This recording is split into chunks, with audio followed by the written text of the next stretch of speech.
Well, if you're like me, you care about what you put in your body and you care about your wellness, but you can't do it by yourself. Sometimes you need to always have a great partner by your side. And my partner in my health journey has been Symbiotica, because true wellness starts at the cellular level with science-backed high absorption supplements designed to travel with you and work with your body. It's that last part that really resonated with me when it came to Symbiotica. One, if you've ever tried to take any type of supplements or stay in any type of routine, you know it's difficult, especially if you travel, if you're on the go a lot. Well, Symbiotica makes these very individualized packets that help you, just at least it helps me, stay on that regimen. As well as that other part where it's just it actually works with your body. Symbiotica does a lot of great things to give you the supplements that are designed specific for you. And what they put in their supplements is top notch. Symbiotica makes it so easy to maintain healthy habits all year long. Whether it's supplements that support your hair, skin, nails, gut health, better metabolism, their liposomal vitamin C is something Natalie and I use every day. Vitamin C is just a great vitamin for you. It's an immunity booster. We hate getting sick. It has great antioxidants in it. And also I just feel healthier knowing that I'm taking care of myself with their liposomal vitamin C. They have a lot of other great supplements for you. Symbiotica is one of the most trustworthy brands out there. They never compromise on quality and sourcing. Their products are free from seed oils, preservatives, toxins, and artificial additives. It's something you can taste and feel in every packet. The crazy part is it only takes 30 seconds a day to get all the nutrients you need when you get the help from Symbiotica. So get what you need in your body and check out Symbiotica today. Go to symbiotica.com/VIALL to get 20% off plus free shipping. That's CYMBIOTIKA.com/VIALL for 20% off plus free shipping. You're crazy.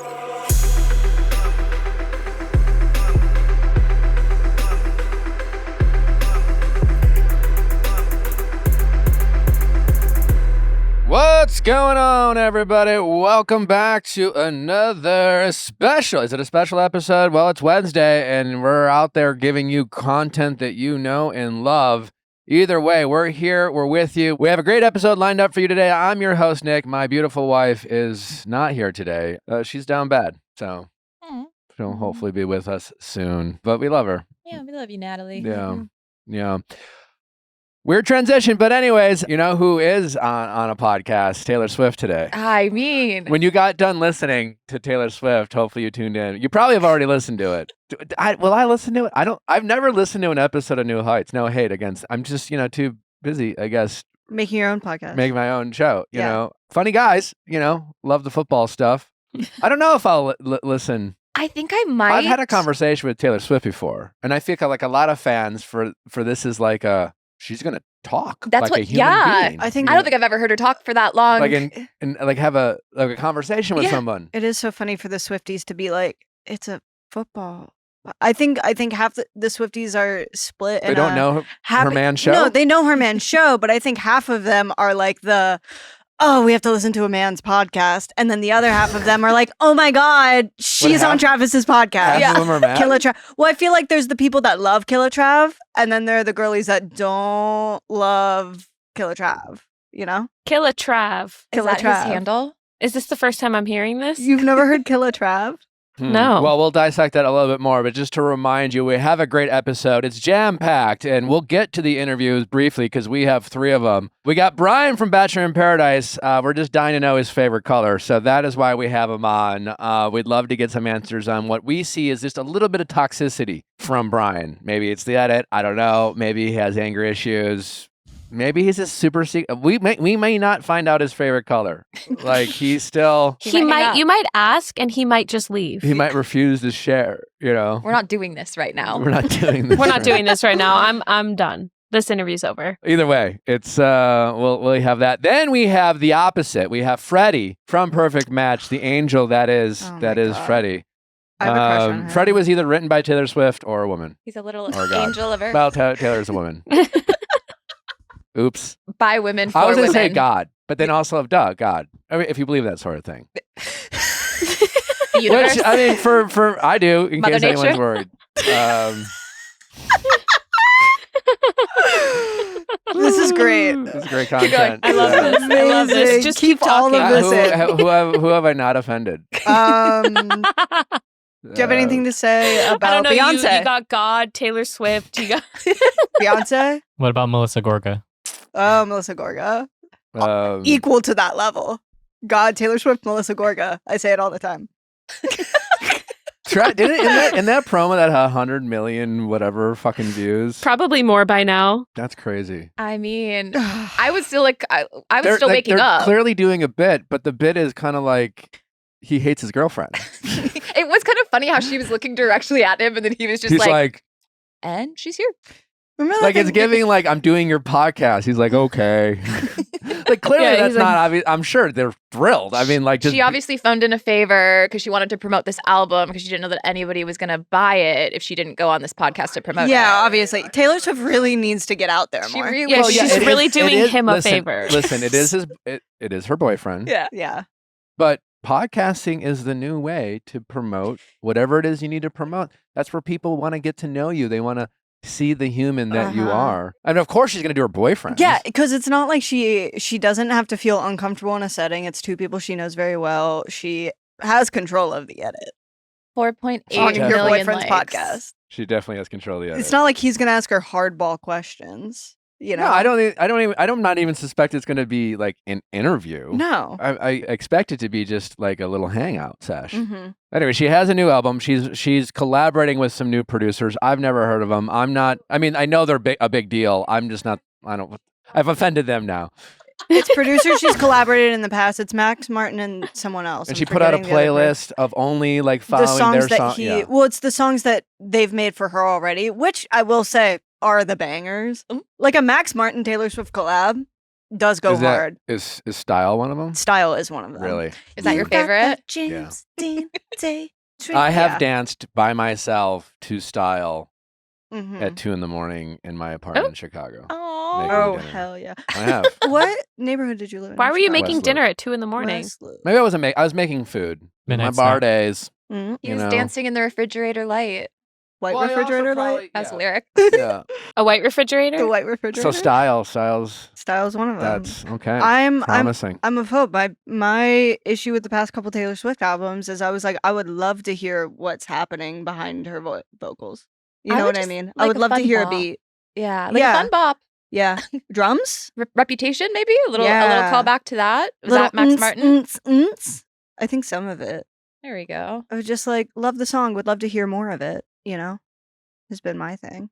Anyway, Anyways, it's well, I mean, obviously everyone's listened to it by the time they got to this episode, probably. yeah, If you listen to us first, thanks. you're G. Hey, if you listen to us first, you have taste. Thanks. Actually. Yeah. Also, this episode, we have a big sit down with Lisa Hochstein, not to be confused with Lisa Hochstein, same person, but we called her Lisa Hochstein, but she referred to herself as Lisa Hochstein. Hochstein. So we're going forward, going to respect Hochstein. Yes, her wishes. She is with us. Obviously, she has been going through a lot, both personally and publicly, with her divorce from Lenny. And she speaks with us, talking in great detail about just that whole kind of emotional anguish that she's been enduring while making great TV with the other housewives of Miami. We obviously talk a little bit about the season as well, but it is a great interview with Lisa for all the Bravo fans out there. We have all the tea that you're going to possibly want. So really important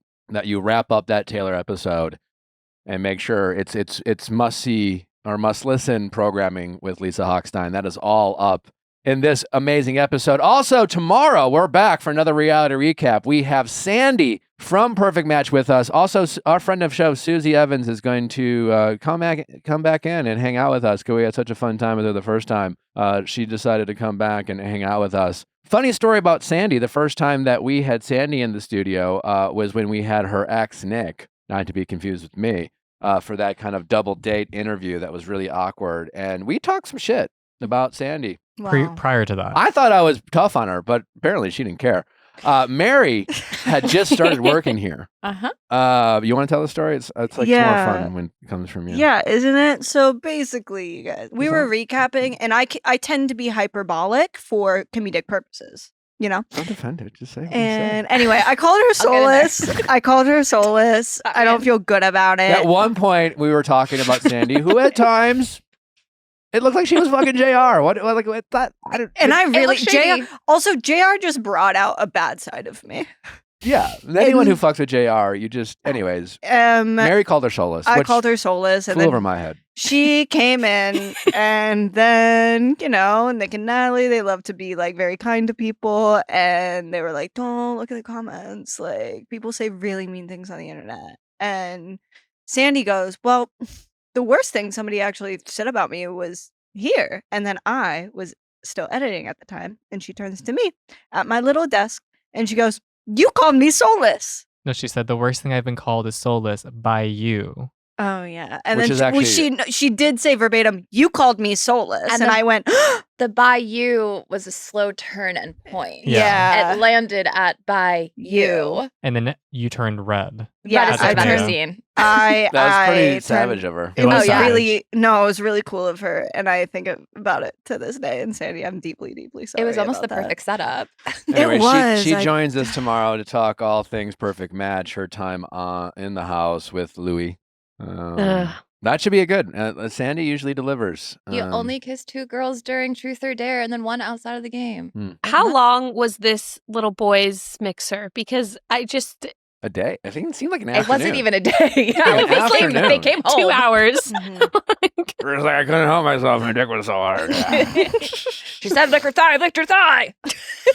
We'll get into all of that tomorrow. Well, before we get to our interviews, Lala wants to go on Southern Charm. Lala was doing an Amazon Live, and they Oh, asked her okay. which reality show she'd most like to join. Her answer was Southern Charm. She thinks that That's not real news. it's not real news. You get asked questions on Amazon Live, and she got asked a question, she answered. It made a headline. Yeah. Mhm. But I guess maybe even the bigger question there would be like, should reality TV stars, when their shows get canceled, be able to pitch themselves for other series? Listen, it's supply and demand. That's what I'm Yeah. There's thinking. demand for you. But- I don't know. Can't we agree though that some of the best episodes of like television are crossover episodes? Yes, going back to the Disney Channel night of premieres. When Brad Pitt went on Friends. Love. Sure. Yes. Yeah. Yes. You're That just Thanksgiving episode slapped. Oh, it did slap. Yeah. Oh my That's god, when Winona insane. Ryder went on Friends. yes. When Yes. you see people that you're like, oh, what are you doing here? Even when I see a Tom Schwartz on Summer House, Yeah. Valley not so much, but Summer House, it's like, hey, you don't belong here. I like it. Or it's like speaking of Lala, when Lala and Katie show up in Salt Lake City. Oh, in that yeah. one episode, you go, you know. Which of the men do you think would date Lala and Lala would date? Shep. I would Oh. love to see her date Shep, but I don't think either of them would be into each other. Craig. She's going for the top. That would Who's be got the most money? scary. I Whitney. mean, No offense, no. Lala. Whitney. Yeah, Whitney? Whitney. Whitney. That's what I was It would thinking. probably be Whitney. Ew. No. That tracks. Right? Have we seen her date anyone but Randall since Randall? Well, I don't. She was famously rumored to have dated the man that Brittany cheated on Jax with, or the one that Jax got upset that she was hooking up with while they were Mm. separated. Oh, the Bachelor person. Yeah. Julian. Julian. Remember there? Jax found text messages between Brittany and Julian on That's her the last iPad person? Is someone in there? in their circle. Yeah, that's the last That's person rumored to be dating. Yeah. Why did she get out there? But Lala doesn't live in Charleston. That's my thing. She's not from the South even. Well, she's not going to do the show. She got to ask the Amazon Live question. Yeah. know. Let's, But all right. theoretically, let's say- calm down. Lala like went on realistically, Southern she's going to Charm. be on the Valley. Yeah. Lala doesn't have Southern charm. No offense. In Love case her. you were wondering, if I were to do like a scripted TV show, I would do The Office. It's not on the air. Say anymore. more. I'm Say just more. Does it matter? Just kidding. Southern Charm Bear Just is trying to barely on You the do air. get The Office. They're coming out with a new show. The paper. The I think it's paper. already out. paper. No, the Office spinoff. It's not out yet, It's is not it? out yet. Are you No, sure? it's Comes out out in in the beginning of September. Oh, September. is that the paper? Yeah. Mhm. I'm actually looking very forward to that. I think the like dry, mundane work comedy you would slay. Who would we all be on The Office? I never watched. That's a really good question. Zach's definitely Dwight. Zach is. I wish I got it. Yeah. Justin. Oh, it's You- good. I think you'd really appreciate that if you Yeah. did. You would really appreciate Justin is that. Pam. All right, let me ask you this: if you were to pull a prank, if you think anyone in the office deserved a prank, and maybe say put their mouse in Jello, who would you put their mouse in Jello? I feel like that's not a fair question. Leia. Well, Leia would want to do the prank for sure. The thing is, I would do it to Leia. What's the And it intent? would have been Yeah. her idea, but then she would have forgotten. I want to put somebody's phone in the ceiling and just keep calling it and see what Oh my God. Yeah, who's the most likely to punch a hole in the Punch wall? the Yeah. hole in the wall. Oh, well. We will little insider tease. Sometimes we will text Leia that you're calling her. Be like, he wants to talk to you right now. And then she'll be Nick's like, about to what's call going you. on? And then you're like literally just living your life. Or Justin will literally just send me a text that says Leia. And I'm like, what? It ensures What I Why are you get, guys I get a so response. mean to Leia? No, I get a She's- response. She's a mom. It's because Leia does that to us. Oh, yeah. Oh. Literally one night I was taking a shower and then Leia like called me and I was like, hey. So I texted her back because I was listening to music and I was like, I'm in the shower. Can we talk later? And she was like, oh yeah, sure. And then like I called her later and I was like, what's up? She was like, oh, I just want to like chat about something real quick. Sorry. No, it was beautiful. What was it about? I don't know. It was Probably probably nothing. nothing. Anyway. Why'd you answer? Because I was like, is it important? Because she was like, Mary, all caps. And I was like, is it important? You all capped her? Nick, it was 3 p.m. It was not 3 Why were you p.m. in the shower? It was fully like 8 o'clock at night. This is what Leia finds really funny, by the way. This is why we mess with her. Because she messes with she put paper on my head for no reason. I just She thought it was started- so funny. She basically like made our office really like truly toxic one day, not emotionally, physically, because she started Oh my God. spraying me with silly string, and then we looked and it was like, "Do not stray inside." And it smelled like that for a It day. smelled like that for the whole day. We have fun here. So that's inside tea at the Viall Files. Do you Yeah. think Taylor and Travis will kiss? On the podcast? Yeah. Probably not. That wouldn't do well for auditory listeners. Stop it. No. Why you don't think they'll kiss? On the pod? I would be curious if it's even going to be the full podcast. I feel like it's going to be like 20-minute little bit of just like her Yeah, promoting her how album. funny would that That would be weird. That would be so funny if like it's a normal podcast and then they're like, oh, Taylor Oh, because just she can't walked handle in. talking. Well, I'm like, what do they talk about sports the whole time? Again, I've never listened to it, but I know. Have I don't think they just talk. I think they're multi-dimensional men who can bounce in and out of pop culture and And like, sports. listen, I don't know I do love anything Jason. about Travis and Taylor, but I'm just like, I do feel like they kind of keep things private. Like, I don't think we're gonna get like an hour of them talking about their relationship No, or like I- on vacation no. they went on. So like, how long can you talk about an album? I guess for an hour. That There we seems go. offensive. What? How long can you talk about Taylor's album? How is I that bet Taylor can offensive? talk about it a long time. Well, that's what I'm saying. Unless we're going to literally go through who wrote on it, who played on it, what the inspirations were. I just don't see that for a New Heights podcast. Well, I also what do I see what she's gonna do is she's gonna say very specific things that are loaded with Easter eggs, and then the Swifties are gonna go in and turn a 20-minute conversation into a 6-hour-long YouTube Jigsaw video puzzle. essay, and they're probably gonna be right. Yeah. How many views do we think that this episode is going to get? 8 million Does any More than that. YouTube video have a Yeah. billion views? Gangnam Views, style Gangnam style? It's gonna have 1 million in the first 10 minutes. For sure. for Oh, sure. Baby Shark has over 15 billion views. Yeah. Good. Baby Shark. Baby Shark. Gangnam Style has Baby 5 Shark. billion. Despacito's 8.7 billion. So Baby Shark is the number one. We used to be a proper Is that country, who it's Despacito? Oh, Justin Bieber. oh. Are you hip to the happy song? like I think Pharrell. so. Yeah. Imogen Heap? That like makes Oh, I baby love stop Imogen. crying in the car. Anyways, well, Leia finds the happy song that I don't give a fuck about. Let's get to our first Great. interview. Brian, and hopefully we'll find out his favorite color. He's up next. Well, obviously, one of the most meaningful things I get to do on the show is hear people's stories about their relationships and problems they have, and hopefully try to help them from time to time. But sometimes it doesn't feel like I'm able to help. And there was this one listener who recently wrote in. They wrote in and said, I love my partner, but I have zero interest in sex. It's killing me. I feel broken. Well, first off, obviously, we know she is not. We've had this conversation on the show before. It could be biological. It could be your brain chemistry at play. Luckily, there's a little pink pill called Addyi. It's the first FDA-approved treatment for frustrating low libido in certain premenopausal women. It's not about fixing you, it's about helping you feel like you. So go to Addyi.com to learn more. That's ADDYI.com and get back to feeling like yourself. Addie, or flibanserin, is for premenopausal women with acquired generalized hypoactive sexual desire disorder, HSDD, who have not had problems with low sexual desire in the past, who have had low sexual desire no matter the type of sexual activity, the situation, or the sexual partner. This low sexual desire is troubling to them and is not due to a medical or mental health problem, problems in the relationship, or medicine or other drug use. Addie is not for use in children, men, or to enhance sexual performance. Your risk of severe low blood pressure and fainting is increased if you drink 1 to 2 standard alcoholic drinks close in time to your Addie dose. Wait at least 2 hours after drinking before taking Addie at bedtime. This risk increases if you take certain prescriptions, OTC or herbal medications, or have liver problems, and can happen when you take Addie without alcohol or other medicines. Do not take if you are allergic to any of Addie's ingredients. Allergic reaction may include hives, itching, or trouble breathing. Sometimes serious sleepiness can occur. Common side effects include dizziness, nausea, tiredness, difficulty falling asleep or staying asleep, and dry mouth. See full PI and medication guide, including boxed warning, at addie.com/PI.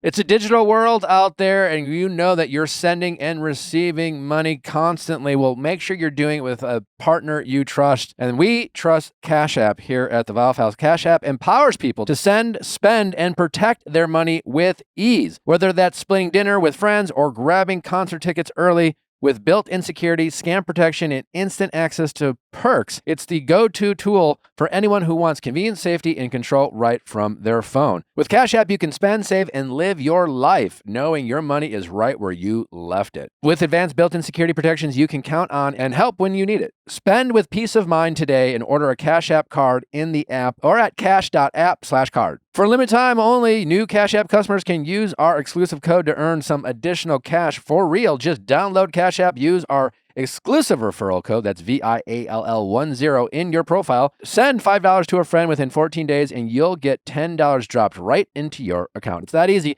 Terms apply. That's money. That's Cash App. Cash App is a financial service platform, not a bank. Banking services provided by Cash App's bank partners. Prepaid debit cards issued by Sutton Bank. Member FDIC, direct deposit, round up, overdraft coverage, and discounts provided by Cash App, a Block, Inc. brand. Visit cash.app/legal/podcast for full disclosures. Brian, welcome to the show. Thanks for having me, man. First question. Do you know what it's going to be? I don't know. What's your favorite color?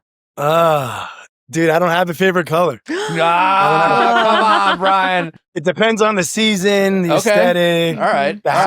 house, We'll paint I'm going to paint a vibe for you. All right. It's autumn. All right. Okay. All right. It's I like six. this. It's a brisk 55 degrees. There's football on. I'm not sure if you watch football, but You don't wear blue. Blue? Okay. Okay, now I have a question. Okay, you're in a hot tub with a beautiful woman. It's summer and it's hot. What's your favorite color? Teal. Teal. Okay. Okay, that seems like a similar color to blue. Is there a common thread of blue? Your shirt is also blue. Your shirt is also blue. Listen, I don't like to talk about it. I'm already uncomfortable.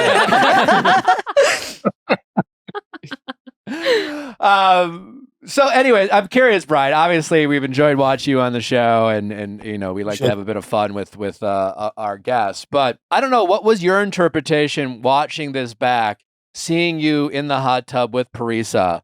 How did you think you came across in that moment when Parisa, from our vantage point, was just like, "Hey, man, what's your favorite color? Let's play a little this or that. Like, let's just shake it up. We just barely know each other. I don't fucking know, man. Top or bottom?"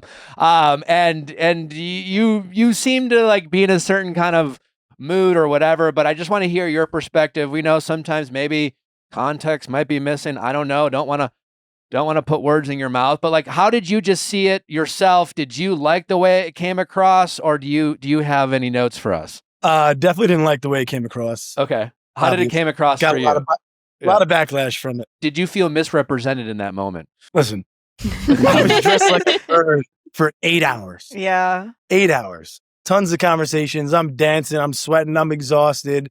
I just want to enjoy the night with Parisa. Like, there's a full moon.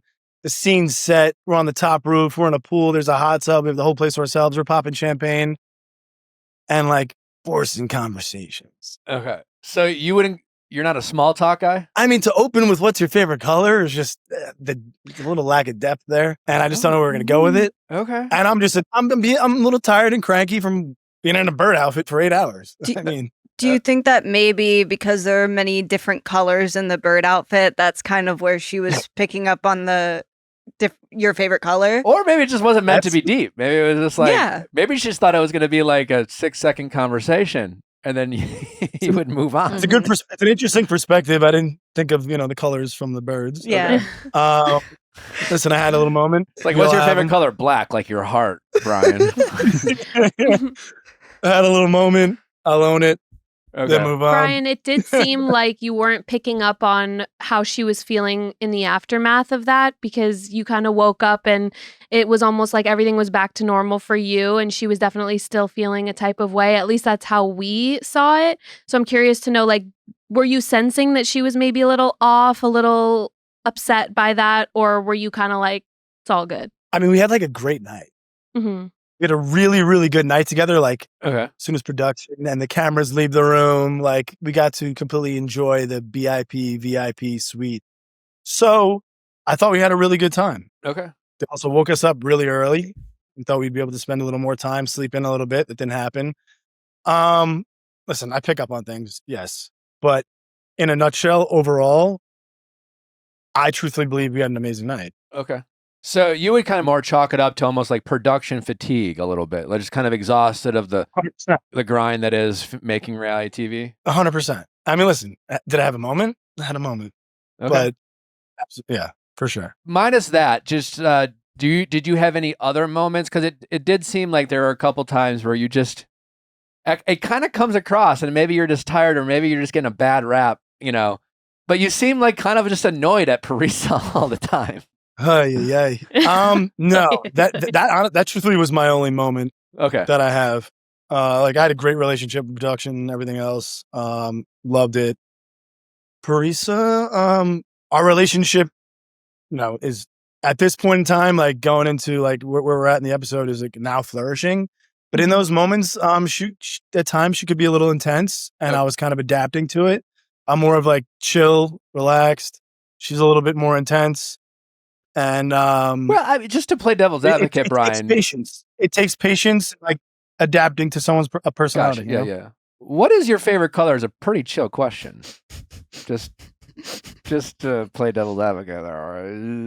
Listen, I'm gonna dress you like a bird for 8 hours. Have you sweaty, rain poured on you, waiting in the room, getting ready to perform. All right. So Brian has his breaking point. Okay. I'm going to ask you a question that you don't want to answer. You really did great as a bird. The performance was incredible. Let's get into the whole Jeremy of it all. I had no problem with you telling Bailey. The only thing I didn't get was the lying after it. It was like, why didn't you just own it? You know what I'm saying? Like, because I did think it was fucked up that I don't care that you were friends with Jeremy. I think being a good friend sometime is to hold your friends accountable and say, hey man, like, yeah, you're my boy, but like, why are you moving this way? And like, you should do something different, right? I understand Andrew's point of view. Like, yes, I'm nitpicking. You probably should have gone to Jeremy and said, hey man, if you're not going to tell her, I will, but I really think you should just tell her and just get it over with. There's no good time to deliver bad news. So why don't you just go do it now? But that aside, why didn't you just like, I'm assuming you're going to say you didn't want people to know and yada, yada, but like everyone just kind of assumed it was you already. So why didn't you just like own that rather than like, like your version was like, they asked me about Susie or Bailey. I don't know. You had this whole story that you came up with that was not remotely true. Rather than just being like, hey man, like, yeah, Jeremy was kind of playing Bailey. I thought it was kind of fucked up, and everyone who's watching it would agreed with you. There's kind of like two pieces to that puzzle, and one of them is like Alex, her roommate, knew. All of the girls knew, and like withheld information from her. So I almost like was giving the ability to the rest of the women in the house to just own it and keep me out of the scenario. Okay. And then the other side of it was I knew the backlash that was going to happen from the guys in the house, from the bro code and everything else that was going on. And the heat that I got from it was, whether I was upfront with it in the beginning or not, it wouldn't have mattered. So like it wouldn't have mattered. Even if it wouldn't have mattered, wouldn't you have rather just, as they say these days, stood on business and just been like, hey, right is right. You can hate me all you want, but I don't think that Jeremy's been upfront with Bailey, and she has the right to know. We would all want to know. And like, kind of to your point, like everyone else wanted to downplay it. That seemed to be Jeremy's point of view, right? It's just like, well, I didn't think it was a big deal. And you proved to everyone that it was a big deal to Bailey. And everyone else was kind of acting as if like, well, Bailey and Jeremy are good now. So like, why are we bringing up kind of that old news? Maybe they're only good because she's operating with half the information. So like, I completely understood your thought process. It just seems like going forward, you would have been better off just like owning it and just like, because you took what like seemed like you doing the right thing and then almost turned it into you trying to cover your tracks for doing something you shouldn't have done, but I thought you did the right thing. I agree and disagree with you. I wanted the information to be relayed to Bailey. I didn't want it to have to be expressed from me. You saw the difficulty that I even had trying to get it out to her. Yeah. That was so difficult for me to even tell her. But she's like, you need to tell me. Yeah. You need to tell me. Yeah, no, it's never fun delivering bad news. And with that being said, is like me and her like kind of had a pact, and like she stayed 10 toes down on it too. And she's like, I was like, let everyone know that this came from the girls. Cause like they should have said it. And she held it down. She told Jeremy, she's like, yeah, it came from the girls, told everyone else. Honestly, Parisa is the one that told everybody that it came from me. Cause I'm like, who even told everybody? And it came from Parisa. So did Bailey, was it Bailey's idea to tell everyone it was from the girls or was it your idea? It was kind of both our ideas because we knew the backlash that would come from the guys. And we're at a point now, we're in a challenge that you don't want to put yourself in the crosshairs with anybody. So we get this, backlash for the bro code from all the guys. Girls are projecting out of guilt because they haven't told her for literally, we're 3/4 of the way through the entire season at this point. So I was like, how do we mitigate this? And, we spoke about that and had that conversation, which actually, I don't believe it was shown, but you see how she does say it can't, the girls. So. Do you regret telling Bailey? No. Do I think it began to put me in the crosshairs and start to hurt Parisa and I's odds at winning the bag of $500K? Yeah. But we start maneuvering in a way that helps us later on. Okay. Ooh. Brian, yesterday we had Andrew on the show, and when we asked him about this situation, he made it seem like maybe this was a strategic move on your part to kind of get some competition out of the way with Jeremy and Bailey. What would you respond to that? Shut it down immediately. Because I already knew what I was doing was actually going to completely hurt me in the game. So like that could just be shut down immediately. It's true. There was no benefit to me doing that because I was going to ensure that Bailey did not go home. So what was your thought process in terms of your timing? Because at least the way that it's edited together, we saw that you were starting to think about it in last week's episode. So what made you do it now as opposed to earlier? It's a great question. So I did think about it from a leverage perspective when Jeremy and Bailey had the power of the rose to potentially send me home the week prior. And I was like, I don't want to go about it that way. I think that's the wrong way to go about it. I think Jeremy and I have a good enough relationship that he's not going to send me home. And then when we had the rendezvous opportunity, I'm like, you know what? Like, this might be a good time where like there isn't all eyes on us to have the conversation with her. Like, I'm telling you right now, if I didn't bring this up, she's going to watch this season and find out on this season, episode after episode of Jeremy talking about Susie. You don't think Jeremy would have ever told her? No chance. Did any part of you think that you should maybe go to Alex or to one of the girls and try to convince them to tell her? If you guys watched the season, Spencer had a conversation with him. Alex had conversations with other people about it, and everyone was just scared and unwilling to do it. Is that what it was? They were scared. But why not say to Alex, well, would you have done anything different? Like hindsight being 2020, knowing that you don't have a regret telling Bailey, and knowing that you don't think Jeremy would ever have told her. I agree with both those. If you could have done anything differently, would you have at least, whether it's going to Jeremy or going to Alex, say, hey, listen, I feel very strongly about this. She has the right to know. I don't want to be the one to tell her, but like she needs to know. So like you decide for yourself. I'm either going to tell her, or maybe she should hear it from her best friend, or she should hear it from the guy she's dating. I don't think she should hear it from me. I think we all agree on that. But if you guys are going to not say anything, I'm not going to keep watching this girl be kind of played. no, everyone's deciding her fate for her, and that's not right. Like, would you have done that differently? Your approach is valid, Uh-huh. but it's still giving people like an ultimatum. Yeah, we're just talking about doing the right thing, you know? Right. And I don't think Alex is really the type of person to create that conflict. Like, she's scared of that type of conflict. I have the ultimate respect for Alex. I love her. She's super funny, super quirky, a doll. Yeah. But she's not one that's going to like step up and create conflict. And anyone who's going to step up and have that conversation or try and force that conversation is creating conflict. And to be honest, I'm really like the only person during that was willing to do it. But I guess the only part I disagree. With Jeremy, pinning him into an area of saying like, listen, I'm going to tell her. If you don't tell her, it kind of leads to a similar outcome in terms of like the backlash from his perspective. And I think he could have just found it within himself to say it at some point, like, or the girls could have. So I stand by what I did. Yeah. But they weren't going to. You even said that. I guess, No. but you're creating the conflict by creating the ultimatum. You know, you're saying, hey, I know you're not going to do this, Alex, because you're risk averse and whatever. Jeremy has his reasons, but right. And then that way, if they're not going to do it, then you can go tell Bailey and been like, hey, I tried to do the right thing. And I think we end up in the same place. Okay.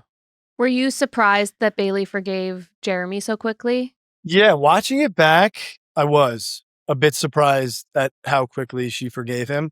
I've also been kind of like staying tuned into what she's been saying, and she's pretty much continuously had my back that like my intentions were not out of ill will or ill intentions whatsoever. If I was her, I think I would have had more questions for him. But again, right now, that could be questions that they're having right now and discussing right now, because I don't think any of us really knew how much. I mean, me and Dale knew, but like in terms of watching the show back, like how much she was saying it in interviews and everything else, like we knew what was going on there, but like the continuous and like ITM interviews and things like that of him talking about it was just wild. There is one comment that you said that he said that we didn't actually see, and it was the proposing comment. Yeah, doesn't he's up in people's comments denying that? Isn't he like some calling He's like a denying that. Yeah. Did he actually say that? I can confirm that he said that. Okay, where did he say that? He said it in the room. Could he? It wasn't when we were in bird costumes. Could he be misremembering, or do you think he's lying? Listen, I have a lot of respect for him. I don't want to call him a liar. Like, Yeah, I'm still cool with him. I'm still cool with everybody there. But did he say it? Yeah, he said it. And was he like? People have said I haven't met Jeremy, but they've said he has a dry sense of humor, and he says things 100%. that I guess you shouldn't take seriously. I know he's denying he said it altogether, but it could have been in a humorous, comical way. Okay. But at the same time, it's like there was so much discussion about her, like DMing her after. If she came back, I would propose on the spot. I mean, I don't know if it's a joke. Like the date that they went on went so well. Like he was smiling ear to ear. Like you could organically see how much fun and how good of a time that he had with Susie on that date. So he was, and again, like I'm not one to judge because I think he was really just like stuck. Like, I really like this girl. I really like this girl. I would love to explore them both. And like, that's what Paradise is supposed to be about. But the timing just wasn't there. So like, I don't judge him for that at all. And I think he was just kind of venting. Okay. To us, you know? Yeah. What did you learn about yourself in this process? That I could take a lot of heat from people without reacting. Every single person in the villa was just coming at me. Like Andrew's coming at me, Spencer's coming at me. They're talking, about me and Paris's relationship, that I mistreat her and all these other things. And they're coming at my character and my integrity, and just the will to just sit back and digest what everyone is saying to you without, reacting to someone, and to sleep on it, digest, and just take away like what you agree with, what you disagree with, and wake up the next morning and move forward with it. And I think just the callous of being able to handle that, I was pretty proud of. So I think that's what I would take away from it, honestly. All right. Do you think that it strengthened your relationship with Parisa? Because I feel like sometimes when you go through conflict or navigate something with someone, it can either break you or make you stronger. How do you feel like Parisa was as a partner during all of that? I will give Parisa all the credit in the world that the only reason we just got through that rose ceremony was because of her. How so? She held it down. Like she just stood by what I did. Mm-hmm. And, you know, all the girls reacted and projected kind of out of guilt because like they were like, oh, they should have said something and they didn't. Right. And everyone kind of jumped on the train of like, he shouldn't have done that. He shouldn't have done that. And then like, obviously Wells was involved, but Parisa took like real initiative and saying like, listen, like we really should have spoke up. Like he did the right thing. And she was just immediately in my corner from there on out, just holding it down. And honestly, I think we survived solely because of her and her efforts in rounding up the girls to like completely understand, like, listen, you did the right thing. How has no one like brought this up yet? So that really brought us closer in terms of like her having, you know, my back and us, you know, just staying as a unit. Watching it back, in addition to just like holding it down, like watching you interact as a partner, did you learn anything about yourself in terms of like, yeah, just how you are as a partner, how you give or receive love and how you communicate? Yeah. I mean, even like I'm talking to her about it because she thought like the rendezvous was like I was trying to be romantic with Bailey about it. Right. And that wasn't the case. And she's like, all right, if you're going to do this, like you got guts, like you got guts. And I just really appreciated her riding with me the whole way with that. And then in terms of being a partner, she kind of disagreed with me at first, but I think after really like communicating and getting on the same level, it's like just being in the right communication, the right state with your partner will dictate whether they're going to ride with you or not. So it's like, I think that was like really a turning point for Parisa and I in terms of like how close we became as a unit. Okay. What is Brian doing when you're feeling loosey-goosey, you don't have a care in the world, when you're the most unserious? Like what does that world look like for you, Brian? I mean, I'm just like socializing, cracking jokes. Like you see Dale and I just like laughing hysterically. Like he's like, dude, we're just some big ass kids. We're just some big ass kids. And like, yeah, just it's not, you know, just don't take life too seriously. When you have to take life serious, but like try not to take life too seriously. You know, I could elaborate more into like my hobbies and things that I like to do, but you can leave it at that too. How stressful was that for you when Dale was like, so you didn't say anything, right? Because like you'd be such a horrible person awful. if you had. Just because like I have the utmost respect for Dale and like he was my homie throughout the entire show and like he's the one that I stay the closest with like today. So like not telling him the truth up front was awful. Like it didn't feel good. Still doesn't feel good. But like in conversations afterwards, he's like, listen, I know you as a person. I know like outside of the show, your integrity as a person, like your character as a person. So he's like, I'm not going to judge you for this at all. He's like, but from like a show standpoint, I have to judge you for this. So he's like, I cannot ride with you for this. So he was super upfront. He's like, I can't vote to keep you here. And that's what I loved about him is that he told me straight up. It was like, but outside of this show, he's like, you're my boy. But he's like, right now, I cannot ride with you. Okay. He's like, all right. I was like, at least you're going to be upfront about it and tell me straight to my face. That means a lot. Are you cool with Andrew?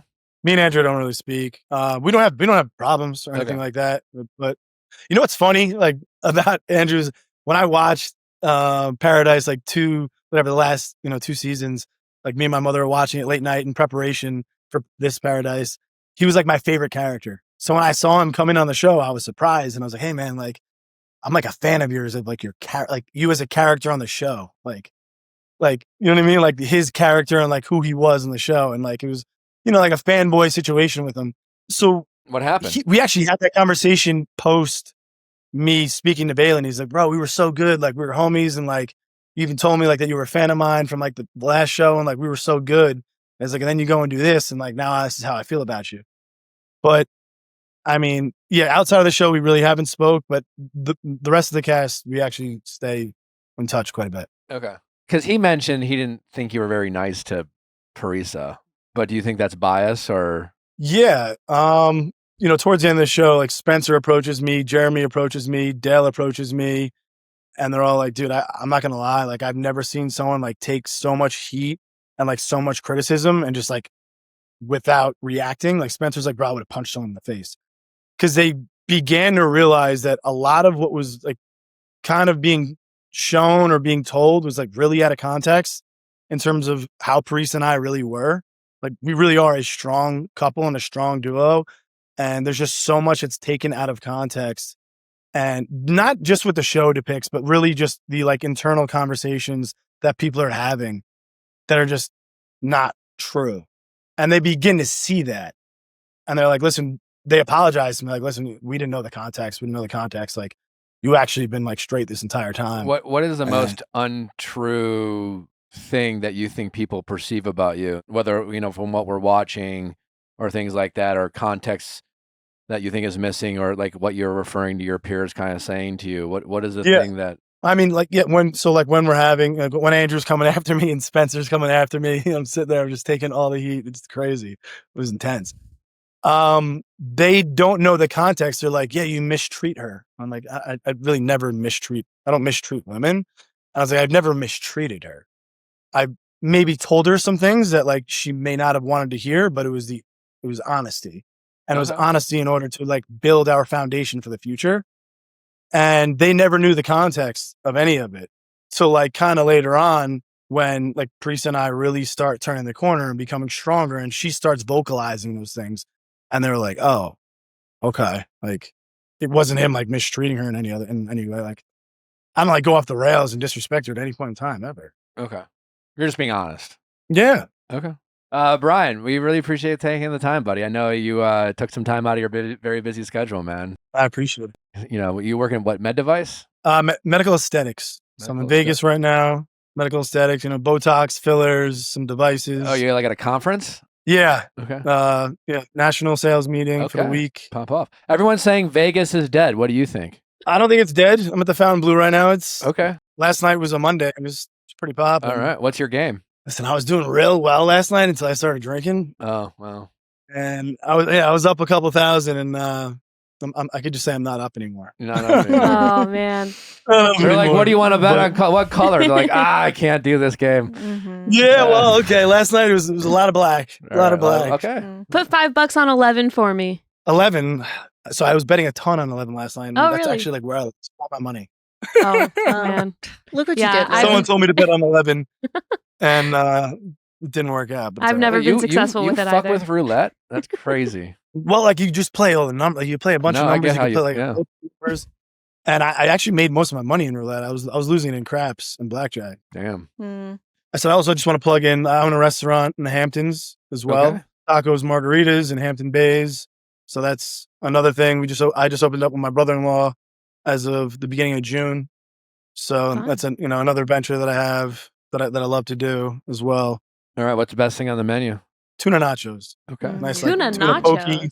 over some nachos. Wow. That sounds good. The That Red does Ball sound margarita right on the water. Well, if I ever go to the Hamptons, I'll be sure to check it out. Me too. Come check it out, man. Brian, appreciate your time, buddy. Thank you, guys. I appreciate you. All right. Talk to you later. All right. Thanks a lot. Bye-bye. Bye. Brian's never wrong. Honestly, when he was like, yeah, I was just in that bird costume and I was annoyed. I was like, you know what? Fair enough. You know what though? I do think that the reason everybody was so pissed off at him was projection. Like I think that they were pissed at themselves for not telling Bailey. Yeah, for sure. Yeah. What I don't get is him standing on the whole like, well, I just wouldn't have done anything differently, and like I agree with you, but I disagree. No, it's just like I think that he should have given he definitely could have pulled done Alex it better. aside maybe, or right? Jeremy aside. The fact that he had no notes Yeah. about how he handled it. It's like I wouldn't have done things differently. I have no regrets. But it's like, Yeah. you know, like come on. Like There's definitely things that he could have done differently. right? I mean, I think that even like doing the rendezvous behind Parisa's back, like why didn't he let her in on that sooner, or like I consult with her earlier? honestly, I bet there's a lot of like production stuff, timing wise, the rendezvous date. I'm gonna Yeah. chalk that all up to Trying to make a dramatic moment because nobody else him would rendezvous. just working with production and but that doesn't change the fact that like he could have just been like, no, I'm just gonna go ahead and tell the kid who's napping to go tell her, you know. And also, What's your favorite color? Is not a hard question. It's not. It's blue. His It's favorite color obviously is also blue. And it's how can you obviously accuse blue. Parisa of being too serious when you're so serious you can't Also, you it's can't play that No, game. has he met Parisa? He wanted to cut to the chase. They were in the hot tub, and he wanted it to be romantic. And I then He was he's asking, horny. you know, I know. He but, was he like, was horny. horny. He wasn't I'm thinking about just- colors. He was like, I don't care about colors right now. We're in a hot tub. I don't know. I mean, That's what. But even in that moment, you just go blue. There's something going I don't on. know, There's green. something going on with colors that's like deeply triggering to him, and it's a That's the what I hardest wanna question know. for I him was to like, answer. well, I think he's a yeah. very earnest guy. Yeah. He's very serious. He seemed nice. He's nice. Yeah, He's really good looking, actually. he is. You He's- find him handsome. Yeah, I found him hotter in this interview than I he do did on the too. show. Mhm. No. I wish he would just chill out a little bit. for sure. Because he does seem like a funny, like chill guy. He doesn't seem chill at all to me. Not in real life, it seems that way. You think he seems chill in real life? Like a jokester. I didn't get that vibe. Really? Hmm. He seems very earnest. Like what, you know, when What's wrong with being when he- earnest? nothing. I'm earnest. You are pretty earnest. He definitely doesn't like being wrong No. or being told that he's wrong. What's one thing you learned about yourself? How awesome I am. Like, basically. I honestly couldn't believe I was capable of doing such things on reality TV. Is basically his Yeah. answer. I don't know. You know, I get it. You It's gotta just- respect the hustle. He makes good TV, though. I mean, I gotta say, this season of Bachelor in Paradise is actually really good. I'm Yeah. enjoying it. I'm just being honest. This is the Yeah. first to be completely honest, the first time I've like been actively like I enjoy watching this while watching a Bachelor Yeah, it's series. been fun. Yeah. It's been fun. Nick hates Brian. I don't hate Brian. I don't hate you at all. I'm I kidding. don't. I think he could stand to be a little bit open to like not being right, especially since like it didn't go the way he wanted it to. Yeah. It's like all the things that didn't go his way were outside of his control. Is I just No, there are definitely things like I think even just like what I'm could you sorry, have I done don't- differently with Parisa? And it was more like, well, I was just being honest. You got to be honest. It's like, but there are ways to be honest that And aren't tactful. hurtful. So yeah. it's the same way and as I this. get being It's like, tired, but sometimes you're tired. You don't get Yeah. to be a dick. but it's also Yeah. like you did the right thing ultimately with Bailey, but could you have gone about it differently? Yes, you probably could have tried to pull Alex aside and be like, hey, maybe you should tell her, or pull Jeremy aside, and without it sounding like an ultimatum, just just kind think- of be like, I encourage you to tell Bailey because it's not cool. She is going to watch this back. Like, Yeah. You know what I think it is? I think my criticism of maybe not just Brian, I think some of the men on the show and other reality TV shows, they're lacking in the empathy part of the putting themselves in the other person's shoes. Like Brian's is like, hey, I was in a goddamn bird costume all day. I'm fucking tired. Why are we talking colors? I just want to chill. I just want to chill with my lady. And he didn't think to himself, like, I don't know, like maybe this is a girl who's watched Bachelor her whole life, and here she is having her first one-on-one, and maybe as a woman, she doesn't want to be like slut-shamed away like women are often slut-shamed on TV when it's giving like, I just want to like fuck in a hot tub, and maybe she's just trying to make conversation so she can like, you know, when the cameras go That's away. also that she can Parisa's personality. She's very quirky, and I that love her. is Yeah. like the kind But of whatever the reason, he was just like, I'm tired. Yeah. So I'm too tired to talk about colors, but That- I'm like, not in that, too tired. Yeah. In that moment, like Brian seemed charming in the interview. But in that moment, I was like, you don't deserve Parisa's rock collection. Do you guys remember her rock collection? yeah. And her She's a goof. presentation. Her presentation. She has her cat. How is she too Shout serious out for Brian? Parisa. She's- Shout out no. to your cat. It broke my heart when they were in the bed and she was like apologizing for being too much. I know. I was like, you know, that's what I'm saying. He's "You're not, He's perfect." not, you know, he's He's making her feel like too much. he obviously is very good at stating what his opinions and his conviction. And when he feels right, the person on the receiving end of that righteousness, I think sometimes feels a little, you know, I don't know if a like quirky girl is the girl for Brian. yeah. Yeah. Well, switching gears to a gentler gentleman, it's time to get to Freddie, your heartthrob from The Perfect Match. He's up next. And then don't forget, we have Lisa Hochstein. Hochstein, apparently. She changed it up on us. We're not entirely sure. Hochstein. Yes. Hochstein? Hochstein. Anyways, According she to talks- Lisa Hochstein. She talks all about her very messy, very public divorce. That is after Freddie. You are not going to want to miss that. Don't go anywhere. Well, up next, it's Freddie. Freddie, welcome to the show. Good to be with you. No, thank you for having me. Yeah. Well, it's a pleasure for us, man. We're big fans. I watched you a little bit on Love Island UK. Yeah, on Love Island, yeah. Oh, Love Island. No, Love is Blind. Sorry. That's the one. Yeah. it's Would you too- ever do Love yeah. Island? No, it's too old for that. I'm too old for Are, that. are you too old? Are you like officially too old, or how old are you? I Freddie? don't know. 33. I think I'm too old for that. Yeah, you're probably too old. Well, you have swept the hearts of Americans at Perfect Match, and obviously Love Is Blind UK. You made quite the mark as well. You're a fascinating character. You have this obviously like good-looking guy, very interesting job. How did you end up on reality TV in the first place? I'm always curious about that. Oh, do you know what? It's weird. So, right, honestly, like reality TV, I never thought I'm never going to be on reality TV. I thought it's never going to be something I'd even consider. Basically, I had a difficult breakup, and literally, I was on TikTok. This was only like 6 days after I broke up with this person, and I was on TikTok, feeling sorry for myself. I couldn't sleep, and an advert came up on TikTok for Love Is Blind UK casting now. And I loved the show. I thought it was an amazing show. Right, obviously, I'd never been in the UK before, only the US. So I just thought, you know what, I'm going to just apply for it. And if I'd known at that moment in time, you're going to go on the show and, you're going to go on this journey and have this wild adventure, like I probably wouldn't have done it. But because it was kind of like gradually, like one stage to the next, and then I had an interview, and then I met them, and then it was just kind of like one thing after another. In the end, it was just kind of like, I don't know, I just went for it. Yeah. But that's how I ended up getting on the show. Yeah. Oh, why do you say you wouldn't have done it? I just don't think I'm cut out for TV. But do you know what? Like, it was I wanted to meet a person, and I just thought, what an amazing opportunity if it happens. And obviously, I was so blessed to kind of be given that opportunity to attempt it, and yeah, I've never looked back, to be honest. Yeah, amazing. Fascinating. And then you also have a very fascinating job. You're a mortuary. You work in a funeral home. That's it. Yeah, I'm a funeral director. Funeral director. So what exactly does that entail? Like, first of all, how did you get into that? And then I'd love to understand a little bit. We've heard about the job. I haven't heard you explain it, or like what you do or how you get into it and all those things. Because yeah, of course. So yeah, my job is really fascinating. Most people are kind of either freaked out by it or sort of want to know more. They want to know everything. They're like, do you believe in the afterlife? This, that. What have you seen? Like, what have you done? So yeah, I always get like an array of different like kind of reactions to my job. But I got into the job just because I just kind of fell into it, to be honest. I'm a passionate person. I'm a compassionate person. I care a lot about people, and it's just something that I knew I could do. I've never really been fazed by kind of death or the idea of dying. And I know that's really strange to think about, but it's never really something that's ever sort of fazed me. And I knew I could deal with that. And I knew that I could look after people.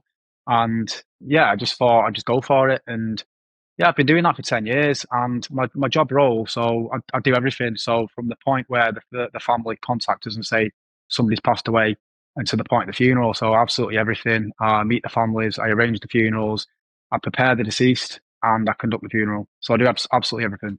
Wow. So you're dealing with the bodies. Yeah. Do you know what? It's crazy, crazy. I think that people look at me and they don't realize like how involved I am in sort of things that are kind of not really spoken about. And I'm the kind of person, like, I don't take it on board. It doesn't affect me as a person. Like, I can deal with like traumatic things, and I don't take that home. And I feel very blessed that I'm able to do that.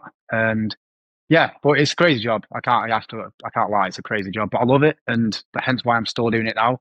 And, I've been very blessed in a position that since Love Is Blind, I've been given lots of different opportunities, but I still feel like I'll always kind of stay grounded and at my roots, where hopefully I'll do that forever, that job. Yeah. How did you get into it? Is it like a family business, or did you just like did you also see a TikTok ad? Yeah. Do you know what? Everyone always asks me, how did you get into it? Like, and I don't have a specific answer.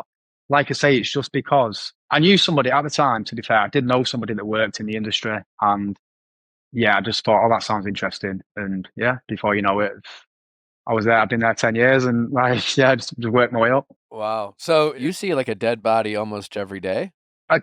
Yeah, absolutely. Yeah. Wow. That's crazy. Yeah, multiple, yeah. Obviously, it's not really something to think about because it's just work. But each person, genuinely, I'm not just saying this because it's a podcast, but genuinely, like each person that's somebody's loved one, and each person is cherished and looked after respectfully and with dignity. And so I don't see it as like a dead body. It's kind of just like somebody's loved one, that's somebody's mum or somebody's dad, somebody's brother, sister, child. It's just I don't see it like that. And I'm sure you get this questions. You alluded to it already, but like, are you a religious man or not a religious person, or like how do you? I mean, you mentioned it doesn't bother you, but like how? Yeah, I guess how do you process all the emotions? Like you said, you're dealing with someone's loved one. I was recently at the doctor's office, and a doctor's office can be difficult because a doctor on a regular basis sometimes has to deliver bad news, and that can be very like draining on one person. How do you deal with the emotional heaviness of your job? Just knowing that like, while it's not affecting you and you have a job to do and you are an empathetic person, but you obviously are seeing people in pain often. How do you process that? Yeah, I think it is really difficult seeing people in pain, and it's not nice to see somebody upset, somebody crying about their loved one. It's not a nice sort of situation to be in, and obviously I witness it all the time. But as I say, it's not my pain, and all I can do is try and support that person, that family, hold their hand, and try and guide them through the process, and kind of give them the sort of farewell for their loved one that they deserve. So it's kind of, like I say, I've said it a couple of times. I feel blessed that I'm able to do that because I know not everyone can. But in terms of sort of like the heaviness of it, you do, no matter what you do, no matter what your job is, you have heavy days. You can be a postman, you have heavy days. You can work in any sort of industry and you can get home and feel stressed. But for me, just my family, and I'm very passionate about the gym. So yeah, just keeping myself fit and keeping my mental health fit, I guess. Yeah. Have you always been this jacked? Yeah. Moving on, you mentioned. I think. Yeah. I've always like I'm in shape. Like I look pretty good with my shirt off. But you got some guns, man. Like you. Oh, thank you. Yeah. Yeah. No, it's not. I wouldn't say I've always been jacked. I mean, it's not like I came out of the womb and asked for a protein shake. It's just yeah.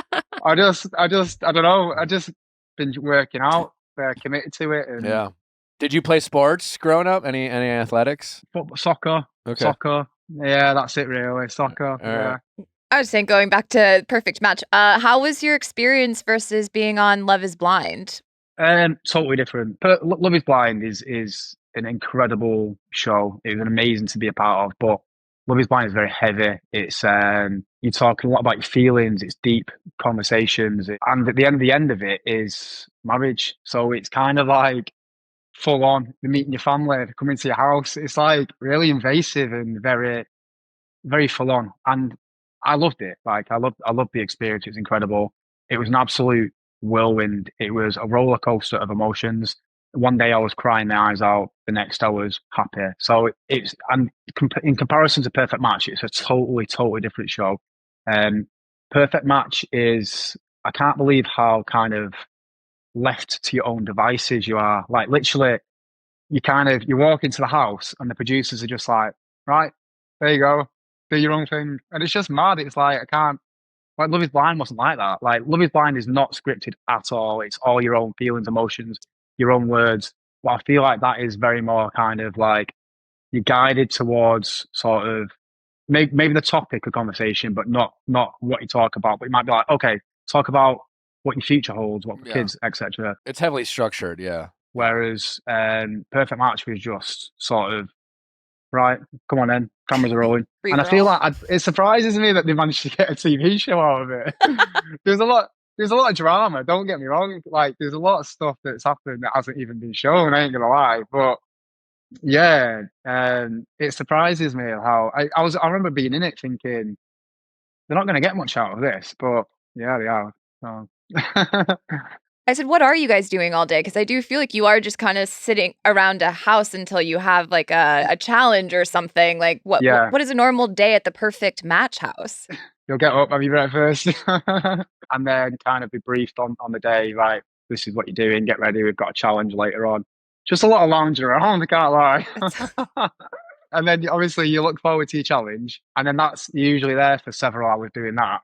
So everyone's getting hot and bothered and complaining because the mosquitoes are biting. I think it's a lot more glamorous on the TV than it was being there. But it was great. It was great, yeah. Freddie, you come across as such a genuine, sweet. I think the internet says you were made by a woman, something like that. I don't know. But truly, like, you do come across as a very kind of unique man in the best possible way. And a lot of your peers on Perfect Match fit the mold of a more traditional young man in his 20s.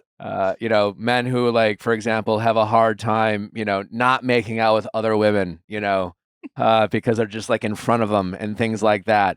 I guess, like, what is it about you, or like, why do you feel like you're different in that respect, or are you just very intentional about like not doing that? Like, why are you so different than some of these other more, your typical kind of cliche men who play the role of the fuck boy very well, and things like that? And yeah, why are you so squeaky clean, I guess? Do you know what? I think it just comes down to sort of like, I don't know. I think it's down to like your intentions, like what you're there for. Like for me, like I was there to meet a genuine connection and sort of try and establish that with somebody. And obviously I met Madison early on in the show, and we were both loyal to each other throughout the process. And I didn't have any sort of intention to sort of stray away or any desire to kind of pursue anything else, because I felt like something was kind of developing.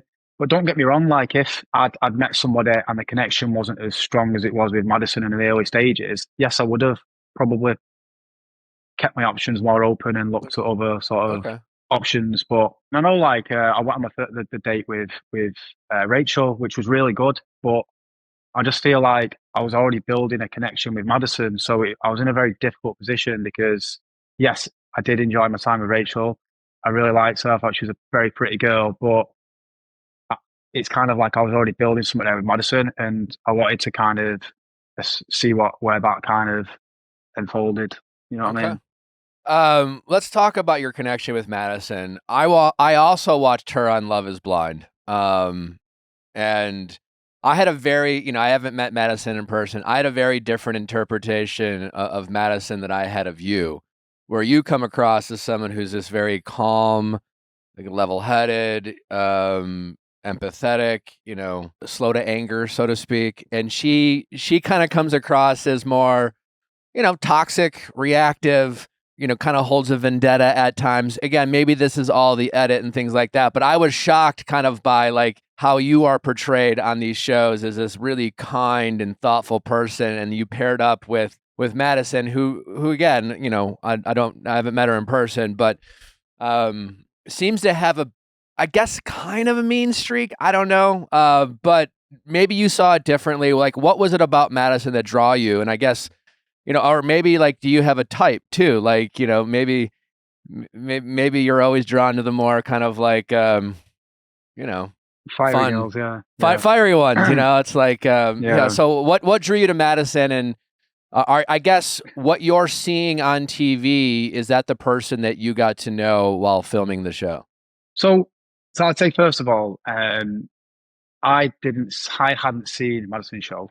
I hadn't seen Love Is Blind. So when I first met her, I didn't know who she was, and likewise, she didn't know who I was either. So I think it was important that I kind of established the connection and grow to sort of learn about her as a person through my own sort of connections and with her. And yeah, I feel like had I watched her show first, I might have had a preconception about her, which might have changed my opinion. I don't know.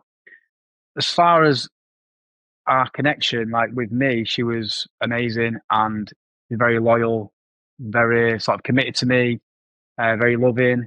And yeah, like she was great. However, yeah, I did see the kind of fiery side of her. and I did see that quite a lot. And yeah, but with me, she was incredible, like really nice. And yeah, it's difficult. It's difficult because she was never like that with me. So she was never like that with me. Okay. All right. But I did see it. I did see it. And when I did see Love Is Blind, it didn't surprise me. But that being said, she was great with me. Okay. So But you with- actually went back and watched her season after you got back from filming? Well, her season hadn't aired yet. Oh, yeah. Yeah, her Oh, season. yeah. So her season aired. We filmed in September. Her season aired in February. But I do remember watching it, and I was a little bit kind of gutted to an extent because, yeah, it's difficult. But yeah, I was kind of gutted because I wanted her to come across how she was with me, Yeah. rather than how she is at times with other people. If that makes sense. Yeah, no, Yeah. it totally makes sense. It's Yeah. you know, when it comes to reality TV, if you have different sides of your personality, which most of us do, and there's not a lot of time to show everyone's like full personality at Yeah. times. I think Yeah. I think that being said, what I do admire about her is she does always speak from her heart, and whether she's right or wrong, I think she'll always vocalize her opinion, and I think that's like, you know, a good thing about her. So yeah, Okay. and on Love Is Blind, I think she did that. Like, I think she spoke from her heart, and whether she was right or wrong, that's down to sort of your own personal interpretations of what she's saying. But I think she does speak from her heart, and that's a good thing. Were any of the men that you got to know, and obviously you're a gentleman, so I'm sure you'll choose your words carefully, but you obviously hold yourself to a high standard. Were there any men that you got to know where you were just more like, you know, I don't think I mess with these people outside of the house, so to speak, or maybe were there men that you were disappointed that they didn't hold themselves to a higher standard? I think there's definitely. Okay, so I got on with everyone. First of all, I just want to put it out there that I enjoyed everyone's sort of company. All the lads were great. All the girls were great. However, I think it's fair to say that I genuinely wouldn't kind of hang around with most of them outside the kind of the show. And that's not because I don't get on with them. Like, I think they're great guys, and I would go if they said, "Oh, let's go for a beer." Of course, I'd go with them. Of course, I would. But they're not. I wouldn't generally sort of hang around with them, I guess. But that doesn't mean I didn't like them, because I did. They were great guys. But there were definitely certain situations when I kind of maybe observe and think, okay, I wouldn't have done that, or maybe that was the wrong thing to do. Yeah, definitely. Okay. Anyone in particular that stood out to you? I don't want to. I think it's clear watching the show. Yeah, I think it's clear watching the show. I don't think I need to kind of elaborate. Yeah, All right. We'll assume it's Daniel. Freddie did not say anything. Just me. I have a question. So you and Madison seem to have a pretty smooth ride the whole way through, compared to the other couples in their drama. Did you guys have a conversation about what went down at the boys' mixer and kind of your thoughts on the women forgiving their guys so quickly? Yeah, absolutely. I mean, me and Madison, we spoke every day. We got on really well. We were very open with each other about like our intentions and sort of where we saw the relationship going outside the show, and kind of where we were up to. So we were always very sort of vocal about that, and equally about like the other couples as well, like where we felt the other couples were at. And we never spoke bad of anyone because there was no one to speak bad about. Like, we literally liked every couple. So, but yeah, we definitely spoke about, you know, maybe, oh, you know, should Sandy have been a bit harsher on Louis for doing that? But yeah, and then, you know, Lisa, should she have kind of maybe, I don't know, made Daniel sleep on the sofa again another night? You know, so yeah, I think we definitely spoke about stuff like that. Yeah, for sure. Yeah. Do you think you're done with reality TV for the time being, or is it possible we could maybe see you in the future? I don't know. We'll have to see, won't All right. we? Well, okay, so you're leaving the door open. All right. Yeah, we'll have to see. Well, Freddie, we appreciate you taking the time, man. You're one of one. We really appreciate so it, much. and it's a pleasure to have gotten to know you, man. No, thank you so much for having me. I appreciate it. All right, Yeah. take care, buddy. All right, see you later. All right, bye-bye. Bye-bye. All right, it's a moment many of you have been waiting for. We're not going to waste any more of your time and to get right to Lisa because she has a lot to say about this season of Miami and more importantly about her very public messy divorce. And that is right now. Of course she's drinking out of a Chanel mug, you rich person, you. He wanted to say rich bitch, but he felt like he couldn't. Yeah, I was like, oh, I can't say it. Yeah. It's like Amazon. Stop. That's amazing. Lisa, welcome to the show. We are honored to have you. This is a round of applause for Lisa. The legend, the icon. I've been waiting to do this one. We've been waiting to have you. So just we're hoping to have you in person. I know you are very busy and you have a lot of things going on. You just filmed the reunion. And also, I think you're dealing with some legal stuff at the moment. It seems like always. We are still very happy to be with you and happy that you are able to take the time because, one, we just want to use this time to get to know you, Lisa, the housewife, a little bit better. And then obviously you have a lot going on in your life right now that people are very into, very interested, a lot of like behind the scenes. Like obviously, we want to know more about you. So let's just kick it off. Anything you want to share with us before we start? Like what's going on in your life? Like what was on your mind as you woke up this morning? I always have a million things on my mind, so I don't know where do you want to start? It's like a roller coaster. Well, let's start with being just a girl from Toronto, Canada. How did you end up on the beaches of Miami to become an iconic housewife? Well, I had no intention of ever moving to Miami. The goal was to live in Los Angeles. I had acquired my O1 visa, which I, took a long time to get. I don't know if you know what that is, but it's basically an extraordinary ability for what I was in acting and modeling. So I got that visa and I happened to meet my ex at a pool party in Las Vegas. As one does. When you say ex, are we talking Lenny?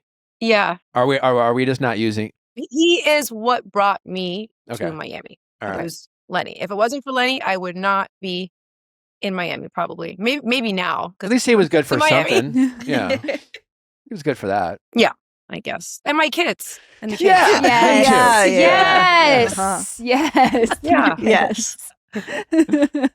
So Lenny brought you to Miami. You met at a pool party. What was his opening line? I don't remember even meeting him at the pool party.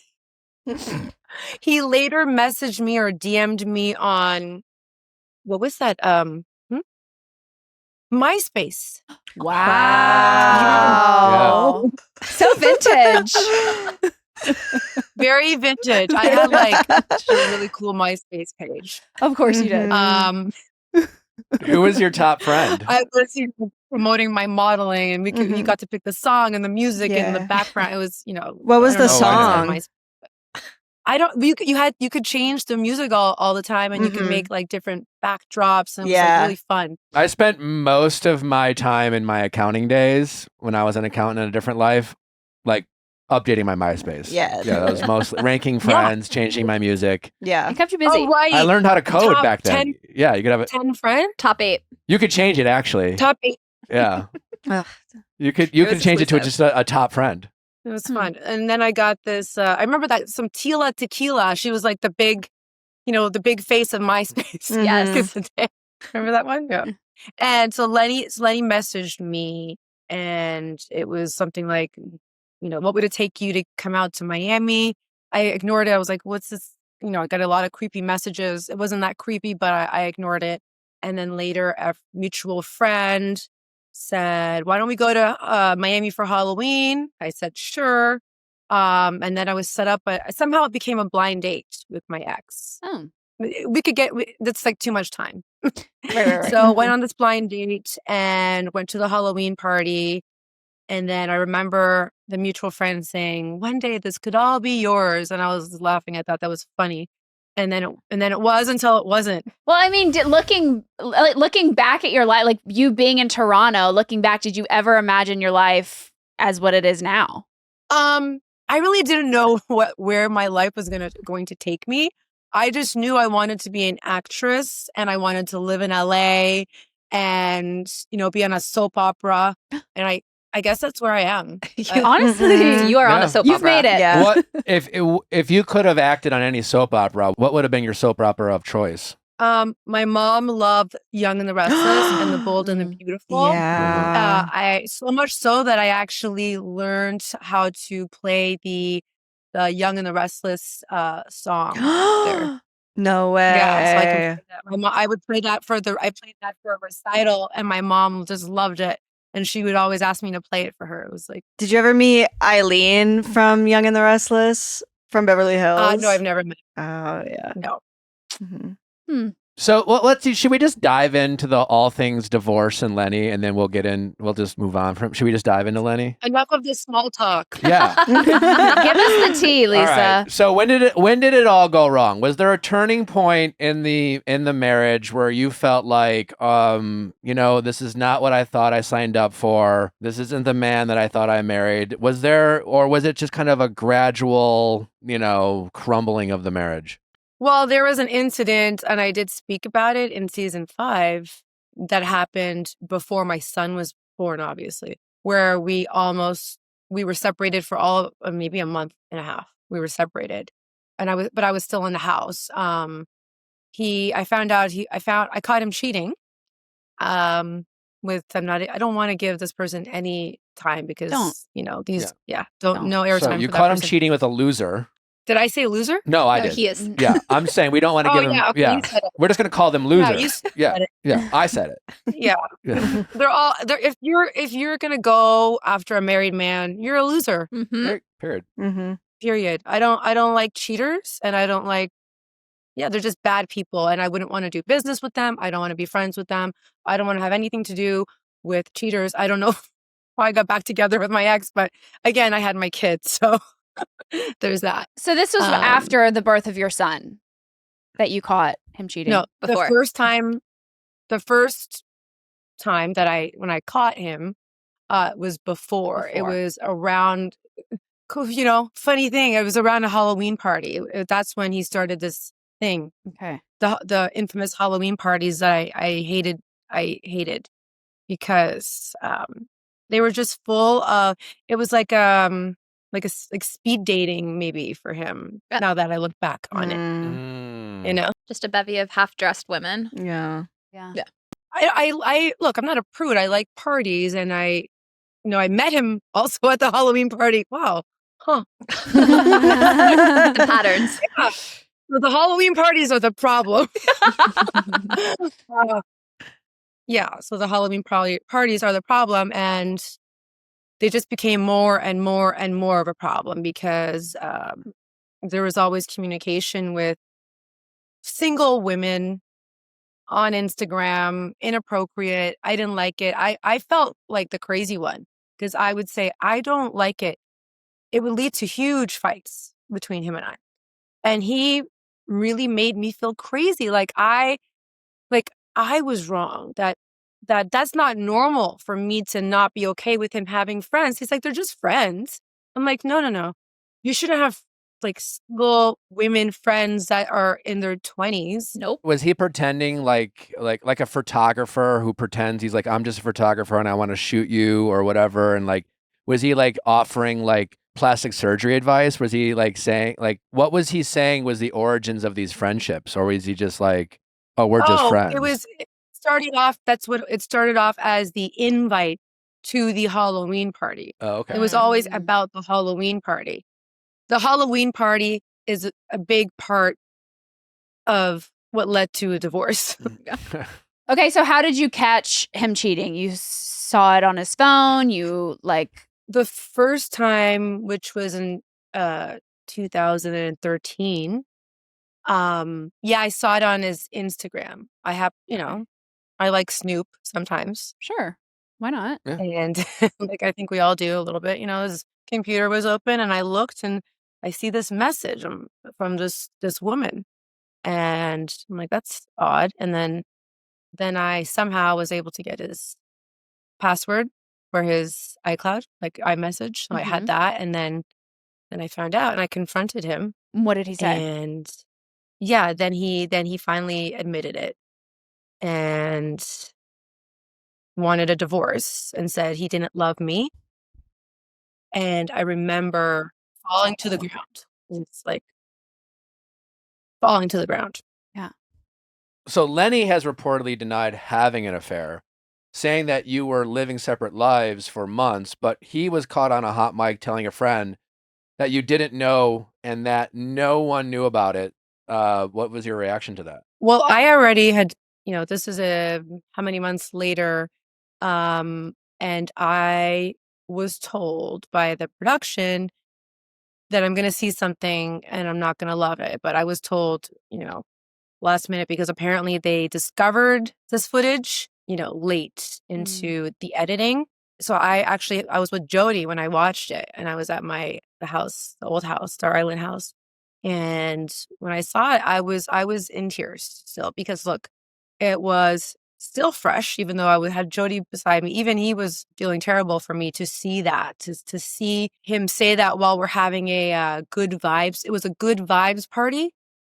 And I didn't think anything was wrong. I look back at those photos and that footage, and I was having a great time. I was dancing with my daughter. It was smiles. I was taking photos with Lenny. No idea that that's what that's what was going on. And speaking to a mutual friend about him having a whole other relationship and wanting to leave me, and that he couldn't be with me because it would be cheating on the one that he really wanted. All of that while my son is sitting in the other room. It was really, really upsetting. It was really devastating. It was heartbreaking. It was like another stab in the chest. Did you address him directly about it? Yeah. Yeah. What did he say? He's like, I don't know, like in denial about it. Like, oh, that was editing, or, I mean, how can they're not going to edit that. They literally found that footage. Even Matt Anderson, our producer, recently went on a podcast and he spoke about finding that footage and how he felt about that. Finding that footage that wasn't found in the beginning. They somehow found it, and you can't just make it up, no matter what. Even if it was in a different, scene, he still said that to a mutual friend, and it is what it is. Did he ever own up to you about having an affair or cheating on you? No. He would never. He never would say anything negative about himself. Right. Why would he? Yeah. So he's never has he ever apologized ever for anything? Nothing. Not even nothing. Just so you understand what I'm dealing with. Not one thing. In fact, he doubles down. He doubles down on things. Well, going back to the first instance where you caught him cheating, I mean, y'all obviously worked through that. You then had 2 beautiful children. I mean, how were you able to move on from that? I don't think I ever moved on. That's something really difficult to lose trust is really hard to get back in a relationship like that. And it was so embarrassing. It wasn't so public, but all of Miami knew, like people that Miami is a small town. It's a small place, right? And everybody knew. We were like the laughing stock of Miami. And then now on a much bigger scale was I embarrassed when the show came back, obviously. Because obviously also you're choosing to get back together with him and forgiving him for something you believe happened, but he's never admitted to it happening. So that must have been a challenge to even try to move forward, because you're both kind of living this lie. You have to choose to forgive someone who's never acknowledged or apologized for the very thing that hurt you. And he's still denying that it ever happened, even though deep down you believe it to be true. Yeah, he says that that first time that nobody ever slept together, which I don't believe for a second. Like it's, I don't believe that. But that's what he said, and that's what he will continue to say. But I feel otherwise, and it's pretty clear. They went to Vegas. I don't know. They went to Vegas. There was like a shopping spree. The person was rubbing it in my face, like harassing us for years. It was like a whole thing. So his ex was harassing you, like I wouldn't say it was an ex. It was like a fling or whatever that lasted for about a month, and then he all of a sudden when I I guess, took off my ring and people knew. And I think I posted a photo like, without my ring, and it kind of went somewhere. But, Instagram wasn't really a thing in 2013. Yeah. Yeah. And then that's when he kind of came back and he asked for me to come back, and he posted this thing with us, our wedding photo on his Instagram. And that was like his big apology to for what had happened. And he let me have his Instagram account and password, and that was like his way to maybe solve the problem. It didn't solve it though. Like it, actually probably made it worse because I was always checking and maybe seeing things and making a bigger deal out of things. I think I remember maybe it was season 4 or season 5, but there was a point where your marriage was kind of falling apart and you guys were trying to sit down at a table and like he was giving you nothing. And I was just wondering, do you find that there was a lot of pressure on you with filming like with him to try to present as a happy family with knowing everything that you were going through? Or like, why would you still want to film with Lenny? That's what a lot of people caught. But for me, I was so used to this behavior. I just thought like this is him being him until I saw the footage for myself. And I'm like, whoa, that doesn't look great. Right. I don't like how he's treating. I don't like how he's talking to me and how he's dismissing me.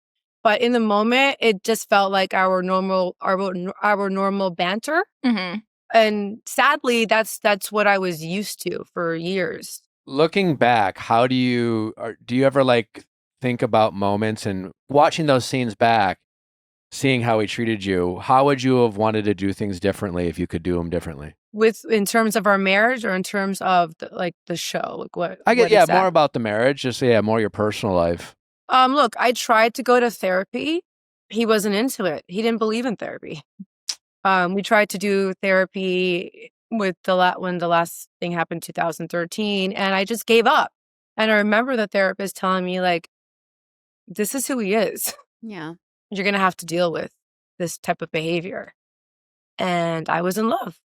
And I wanted to have the family we were trying so hard to have. So, and I already invested so much of my time. I moved my whole life there. I felt like he was genuinely sorry. And I figured, it's Miami. This stuff happens all the time. But I wish I stood up for myself. I wish that I didn't let him tell me what was normal, because my instincts were telling me this wasn't normal. This is not how a marriage is supposed to be. Just because we live in Miami, men aren't supposed to behave this way. Men aren't supposed to be having these kind of secret conversations with single women on Instagram models, whatever. Like all of this stuff was so inappropriate. I felt it. I knew it, but I felt crazy. He made me feel crazy. And I wish that I stood up for myself. But then I always go back to, okay, but if I did that, then I wouldn't have my kids. Yeah. And I'm very grateful to have my kids. So I feel like, yes, everything happens for a reason, but I'm happy I'm out of it now. Hey. Did your relationship change after you had your children? It was, when we had Logan, it was like amazing, we were so overjoyed. And Elle, same thing. But things were a little different, I think, because we were in with Elle. Because we were in the Star Island house. And I remember having Elle and wanting to just have like all of this time with our family, bonding with Elle, because we just, brought her home. And then he wanted to have a bunch of people over, and he wanted to have a football party. And I wouldn't typically have a problem with that. The reason we got in this big fight is because it was a bunch of promoters. There's nothing wrong with promoters. Okay, but there was a bunch of promoters and like young 20-something-year-old girls all over the house. And I have my newborn daughter upstairs. Yeah. So I just remember getting livid and going downstairs with my baby and just looking at everyone like, why are you here? Rightfully You so. know? Yeah. Oh, I couldn't imagine like we have a young daughter ourselves. I couldn't imagine having our 1.5-year-old at home and me throwing an influencer party while my wife is. I took a photo that day of all of these girls around the pool. Like I wanted to go downstairs and just sit by the pool with Elle and have him enjoy this blessing, this new amazing person in our family. And he was really upset that I was angry because he really wanted to have that party. And again, he made me feel crazy for getting upset that all of these random women were like, okay, have a party for football, but why does it have to be all of these people and strangers? You were probably like, I bet none of these girls can tell me the score. You know? None. Yeah. It's also like you bring home a newborn baby from the hospital. You're already like, they don't need to be around other people. They're so fresh and germs. Germs. And then he's like, no, here's a bunch of strangers that like I've never met and definitely like aren't going to be a part of our daughter's life. Like definitely aren't important. Like, sure, let's have them around our. He definitely invited gonorrhea and chlamydia over. That's crazy. You know? It's crazy. It's crazy that he made you feel crazy at that moment because you had every right. I mean, and I think he had enablers around him or like flying monkeys all around him where they would say, yeah, bro, like she's crazy. Your wife is such a bitch. You know what I mean? Yeah. Like these are the type of people that were around him. None of them were married. Red flag. Red flag. You heard one of his friends call you a bitch to him? He would tell me that. He's like, oh, all my friends think you're a bitch because I was mad that there was all these parties with a bunch of single girls in their 20s that I had nothing in common with, and neither did he. And it's fine. Okay, like I'm not a prude. It's fine to have people over. So I guess the single guy friends can have something. That's crazy. No, that's weird as fuck. It's not fine. You see, I'm still making excuses. Yeah. No, it's like, you can still. I literally felt like, thank you for, I'm actually happy. This is therapeutic because all these years and up until like 4 years ago, like I was made to feel like maybe this is my fault. I'm wrong because I was angry that he wanted to have friends. They're just friends, Lisa. Like his friends were freeloaders. Yeah. You're sending the wrong message to these women when you're inviting them over, asking them if they want to have he actually asked one of them if he could throw her birthday party and if I could help plan it. I'm like, absolutely. What the hell? This is what I'm saying. No, I'm My not friends kidding. are freeloaders and they're mad because the wife is cock blocking from them getting laid, from drinking your alcohol, from hanging out at Star Island at your house. Lisa, you deserve a man who worships the ground that you walk on. Absolutely. And, you deserve, like, his only response should have been when you were having his beautiful children, should have been like, what do you need? How can I serve you? How can I make you happy? Are you comfortable? Are you relaxed? How can I eliminate stress from your life? That should have been his only job at that time in your life. Yeah. But clearly, he had other plans. Oh my God. Now, so like looking back, and we have obviously a lot of young women listening to this episode. What would you tell your younger self? Because like sadly, like as much as we're all like, holy shit, I can't believe you had to go through this. Like sadly, there are like relationships out there and men who find this behavior to be normal or like this type of kind of gaslighting behavior.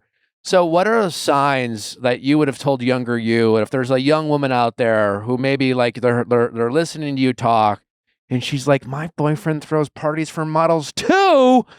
What would you say to your younger self or to the young lady who's watching or listening to this episode? What are some signs to look out for? Thank you. You are not you are not crazy. Even the men that try to justify following a bunch of Instagram models publicly at that. I mean, go do it on your burner account, maybe. Even that is better than the public liking, the public communicating, the DMing, all of that. That is not okay. Red flag. And if you see that behavior, run for your life because it's not going to get any better. It's going to get worse. They are going to cheat on you and your marriage is going to end up in divorce. So run. And that's what I would tell my daughter. Don't let your someone's dusty son come around and, love bomb you with things. And, that's also a red flag. The love bombing, the, promise of a life. And like, first of all, number one red flag, if they're already married, let's talk about that. Then, and they have 2 kids, especially one that's just born, that's probably not the man for you. Yeah.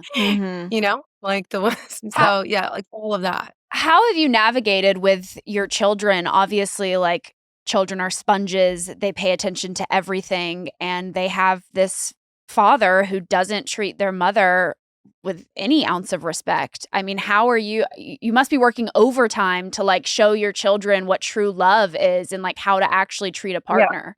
Well, my kids see that. I don't know. I really don't know what's fully going on, only from what my children tell me. Logan is very smart. My kids are so smart, just like everyone says, but my kids are, it blows my mind, the things that come out of their mouth. They're listening to everything. They see everything. They probably read things online, which sucks, like our divorce was so public. I don't know, one of the worst divorces I've ever seen, and it's mine. You know what I mean? Yeah. Like, play out in the public. Somebody compared our divorce once, and I'll never forget it, to like Donald Trump and Ivanka Trump's crazy Wow. divorce, because it was just so it was just all over the media. So that really hurts me from my kids. And look, even now I'm like, oh, I'm still, but it's out there. It's out there. And yeah, I'm kind of biting my tongue now because I'm just, I'm talking about them seeing stuff, but it's hard because they're going to see it. Well, They're yeah, going to Google themselves. They're going to see, Hochstein. They're going to Google, and they're going to see everything. But what's unfortunate about it is like you can only tell what has happened to you, what you've lived through, what you've had to survive. It's unfortunately their father who's made a lot of poor decisions and as he chose to treat their mother with such disrespect that like that's a conversation he's going to have with them. Like, you can walk and hold your head high knowing that like you've had the most respect for yourself and for your children and like have tried to handle this with as much grace as possible. But like, it's hard when he's putting you in these situations that he's putting you in. Not only that, I really tried to, as you know, everybody knows, I stayed clear of all the podcasts. Everybody wanted me on their podcast in the beginning stages of all of this. And I always said no. I wasn't ready to talk about it. I was contractually, and it's my job to be on my show and to talk about my real life, right? Yeah. So I couldn't get out of that one. And I'm happy I did, because it showed my side, and it definitely leveled the playing field, Imagine I didn't have that, my side. I don't know what I would have done without the show, Yeah. The producers were very, very, very supportive of what was happening to me. And the women were very supportive too. Everybody was.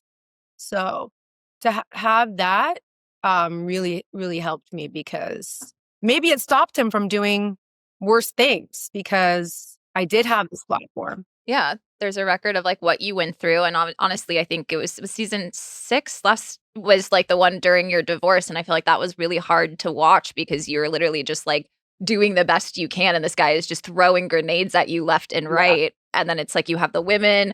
Where I was like, who was the most supportive friend out of the cast for you during your divorce? Because it kind of felt like you were on your own there for a bit. Well, we're not in a great place now, but I do have to say that Larsa was really there for me. Yeah.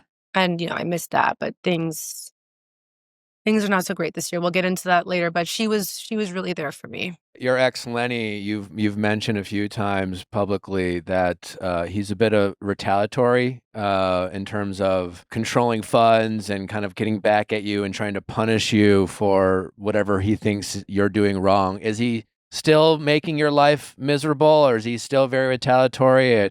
And I guess, how do you try to navigate, just even doing this interview, like speaking up for yourself and trying to get the truth out there, versus having to live in fear with your ex and how he might respond to you speaking up honestly about your situation? Well, you know what? All I say is the truth. So I'm not afraid to speak the truth. It's when you lie, you have a problem. Things were getting better once him and his ex-fiance, when they finally broke up. Even the first time they broke up, there were less articles coming out, if you know what I mean. Mm. Because this one was really trying to make a name for herself.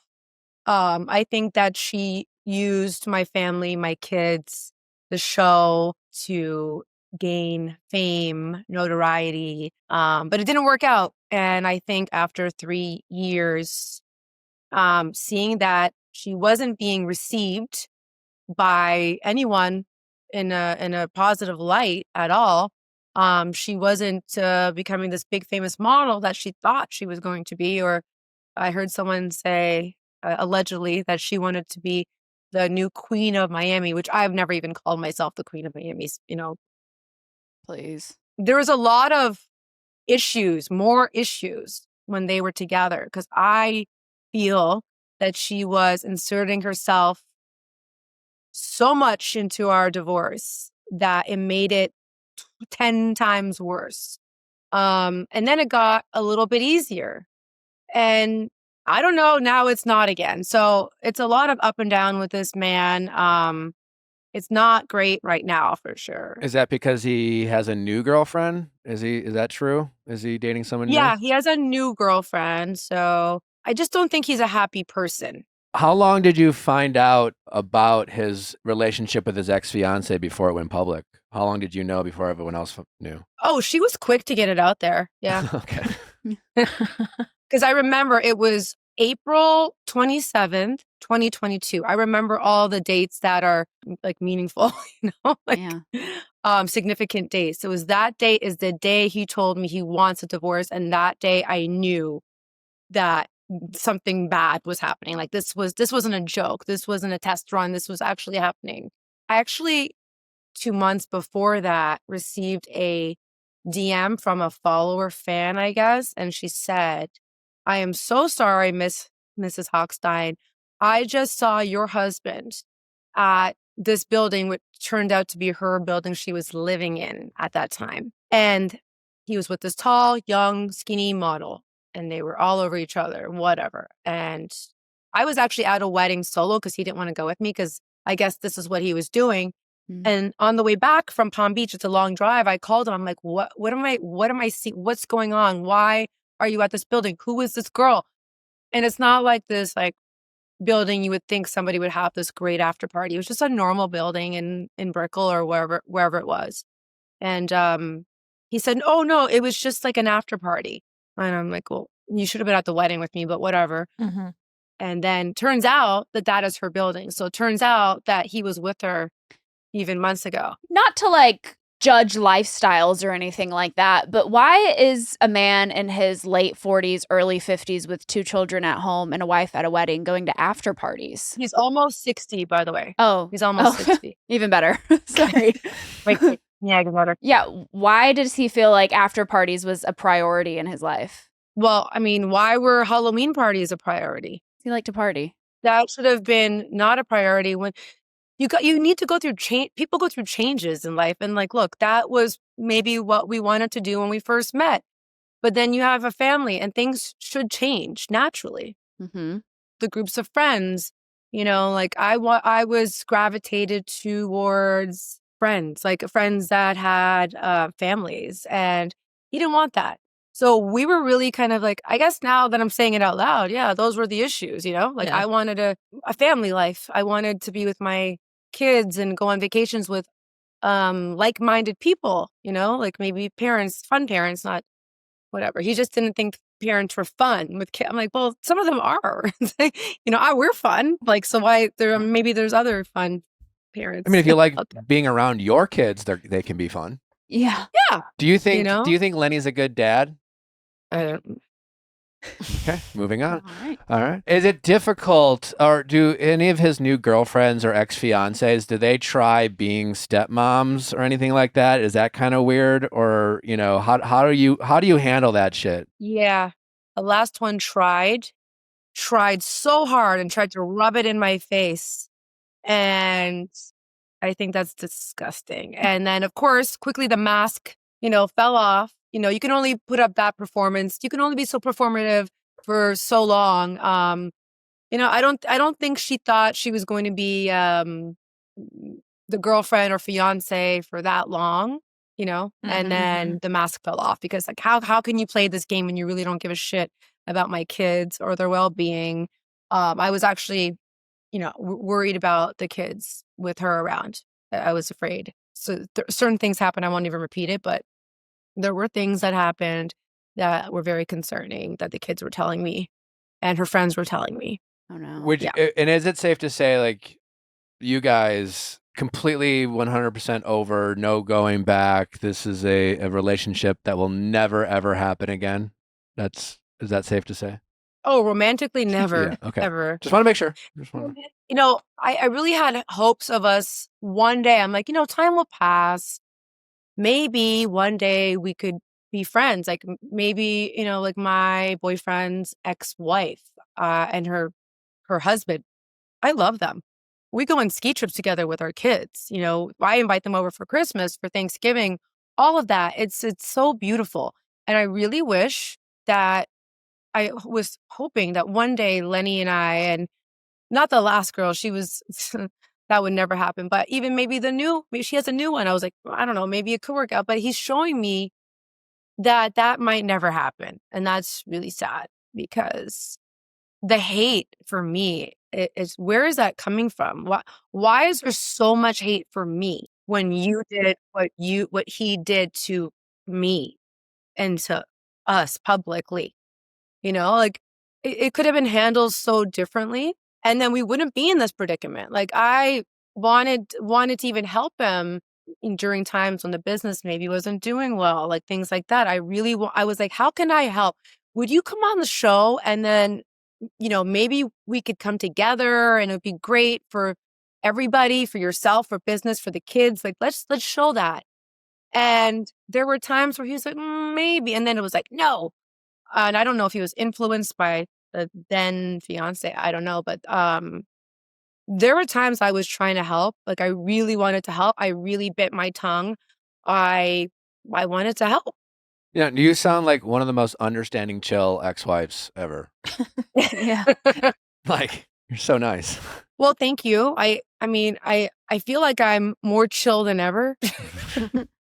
I for sure in the beginning of this was not chill. I was the opposite of chill. You were hurt.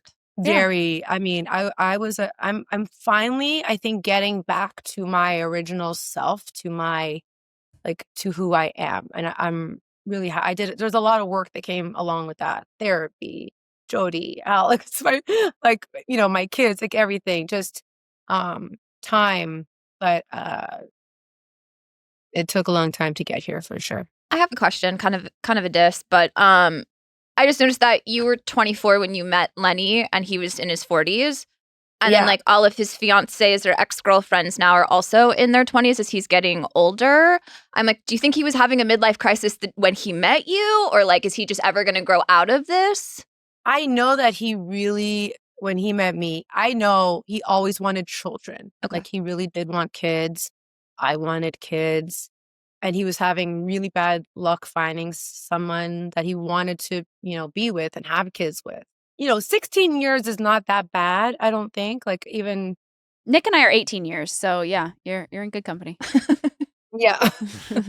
So, I didn't think that was that bad. And then he goes with somebody that's like he said he would never do that. And then he's with somebody, 30 years, and now it's what is it now? The one now is like 25. 25. So yeah, it's just I think it's maybe a midlife crisis. And I also think that younger women are easier to manipulate and control. And new and shiny things are more impressive to, somebody who's 25 maybe. Still want to party or after party with him at 60? Speaking of new and shiny things, are his abs surgically enhanced? I mean, I don't know. Period. I think he's on this big health kick, and he was on this health kick too when he met when he started the new relationship, which I had no idea because I was like, wow, he's really working out. And I was saying it, I'm like, wow, guys, like Lenny is looking so good. I was so in love with him, you know? Yeah. I really was. And no one understood why. None of my friends understood why I loved this man, but I loved him. I thought it was forever. I never thought of divorce. I always thought we're gonna be together until like I'm gonna be pushing him around in a wheelchair, changing his diapers one day. I don't know. Yeah. Because I even like our age difference was enough. I was like, oh, where's he gonna go? Yeah. But clearly wasn't enough. I want to switch gears a little bit to the current season, and I want to go back to the red flags game. Why were all the women still like picking you for the biggest red flag, and how do you feel about that? Okay, so I think that I walked into that one by being late that day, you know, and they needed somebody to put the red flags into, right? And then pile in on. But I think me being late, I was an easy target, first of all. They're like, oh, well, everyone's mad at her anyway, so let's just all gang up on her. But the thing is, I literally just came back from saying goodbye to my father in Toronto. So I was really disturbed by all the red flags and the lack of support and the lack of empathy and the lack of even saying, hey, how you doing? You know, you just buried your dad, or how's it going? How do you feel? Because I really didn't get that from anybody. Just Adriana, honestly, at that time. And I also think that narcissism is something that's it's like a real thing that needs to be diagnosed. Oh yeah, and Gordy was there for me, but it needs to be diagnosed by a clinical therapist. Mhm. And this word is like thrown around so loosely, and they all have these tendencies, and some of them I think might even have it. You know, I'm not going to say who, but I think some of them might, because they all show this. We all show like characteristics. All of us, like we're all on Instagram, we're all on TV. You know, there's a lot of red flags that should have been put in their cups, but they didn't want to take accountability. So I was the target, and I thought that was very unfair. And I thought it was terrible timing. And for me, if I knew my friend had just lost her dad, I would have given them a big hug. And instead of having a narcissist party for them, I would have had a, celebration of life for their family. Yeah. Why do you feel like you and Larsa are struggling so much right now? Oof. There's so much to dive into on that one, but it started before filming, I would say. Okay. Is it safe to say it's still going on? Yeah, and then I guess you have to see in the reunion, like a lot is revealed about all of this in the reunion that we just filmed. Okay. And I'm pretty sure we're gonna get three parts of this reunion because it was a doozy. I mean, I don't get shocked anymore by a lot of things, but I'm speechless on some of the things that are going to be revealed in this reunion. It's bad. Okay. It's like some people. I don't know if some people can come back from it. Oh my God. Like, oof. Okay. Yeah. Tea. But I am hopeful that Larsa and I can repair our relationship because she was there for me. Look, she was there for me when I was going through that. But Was she there for you with your dad dying? no. That's unfortunate. Speaking of people being mad about the reunion, a lot of fans seemed to be frustrated that Stephanie got a seat next to Andy in the infamous seating chart. Can you confirm, A, that Stephanie was in fact sitting next to Andy, and how did you feel about that? Yeah, I can confirm it because the seating chart was released by Bravo. Yeah. Okay. It was on their website. There were a lot of opinions about that one. What did you think about it? They weren't good. They weren't pro Stephanie.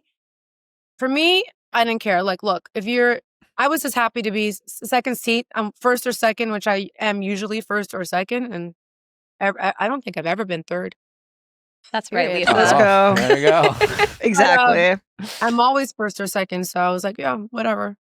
Honestly, the second seat is a lot less pressure than the first seat. You and Stephanie kind of got into it for the narcissism party. What was your take on her joining the cast, and like, what's your relationship like? I have a good relationship with Stephanie. I think she's funny, and I would catch her profile, and I would say, she'd make a good housewife, actually. I used to say that. And now that she's here, she does add a lot, like she has the lifestyle, the fashion. She's feisty. She's very opinionated. She's a little too opinionated for my liking that first day I met her, but we fixed that real quick. So I checked her also. Yes, you did. She tried to check me and I checked her back. And then y'all called a truce. We've been fine. Did you check in with Larsa after her PRP allergic reaction? I didn't want to touch that one. No. Okay. I didn't want to go there. And she unfollowed me too. So I unfollowed her. Unfollowed you. She unfollowed me like a couple weeks ago, I guess. I And Kiki's blocking Gertie. I mean, there's just some. I saw that. I don't know why. That one is very confusing to me. I just think that's a big mistake. Huge. I don't think that's gonna go well. I don't think that was a good idea. I don't think I'll zip it now. But well, Lisa, before we let you go, as they say, when a door closes, sometimes people open a window. And on the heels of your divorce and all your heartbreak, you've created, it sounds like, an app for people also going through divorce. Can you tell us a little bit more about it? Yeah, so Split Well, that has been in the works for the last 2 years. Jody has been very significant in that. Of course, he has he has a tech AI background. He's a genius on these things. He is one of my investors, my advisors.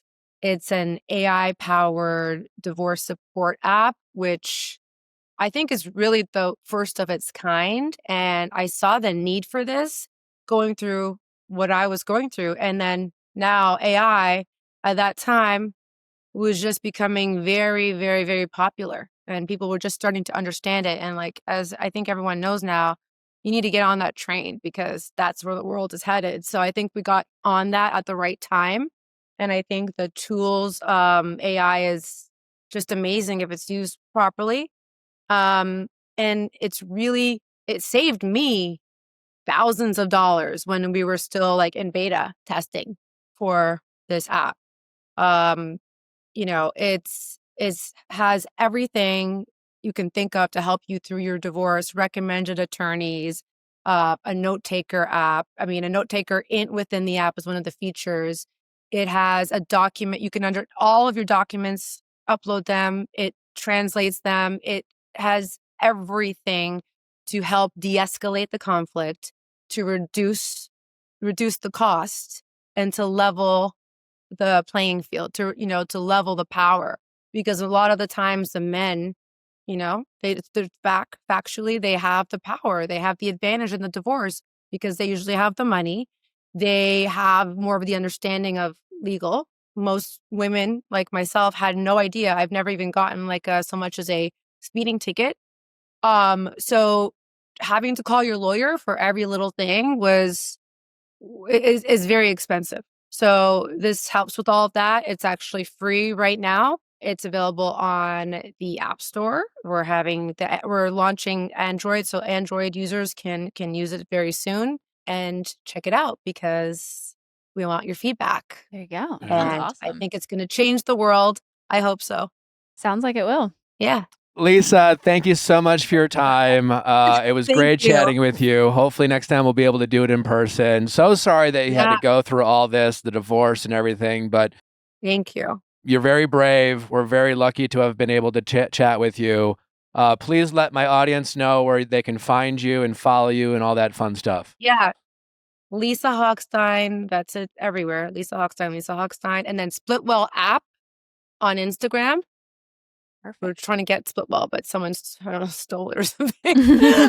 But everywhere else, Splitwell.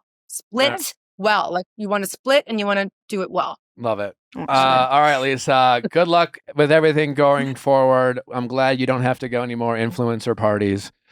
Yeah. Well, we'll find them. So those ones are. Yeah, those are gross. Yuki. Yeah. I want to get paid. You're the best, Lisa. We appreciate Thank you. A star. Bye. All right. Bye-bye. Bye. Bye. All right. Well, thank you guys for listening. Thank you to all our guests, Freddie, Brian, and Lisa Hochstein. We appreciate them all for joining us. We'll see you tomorrow. Bye.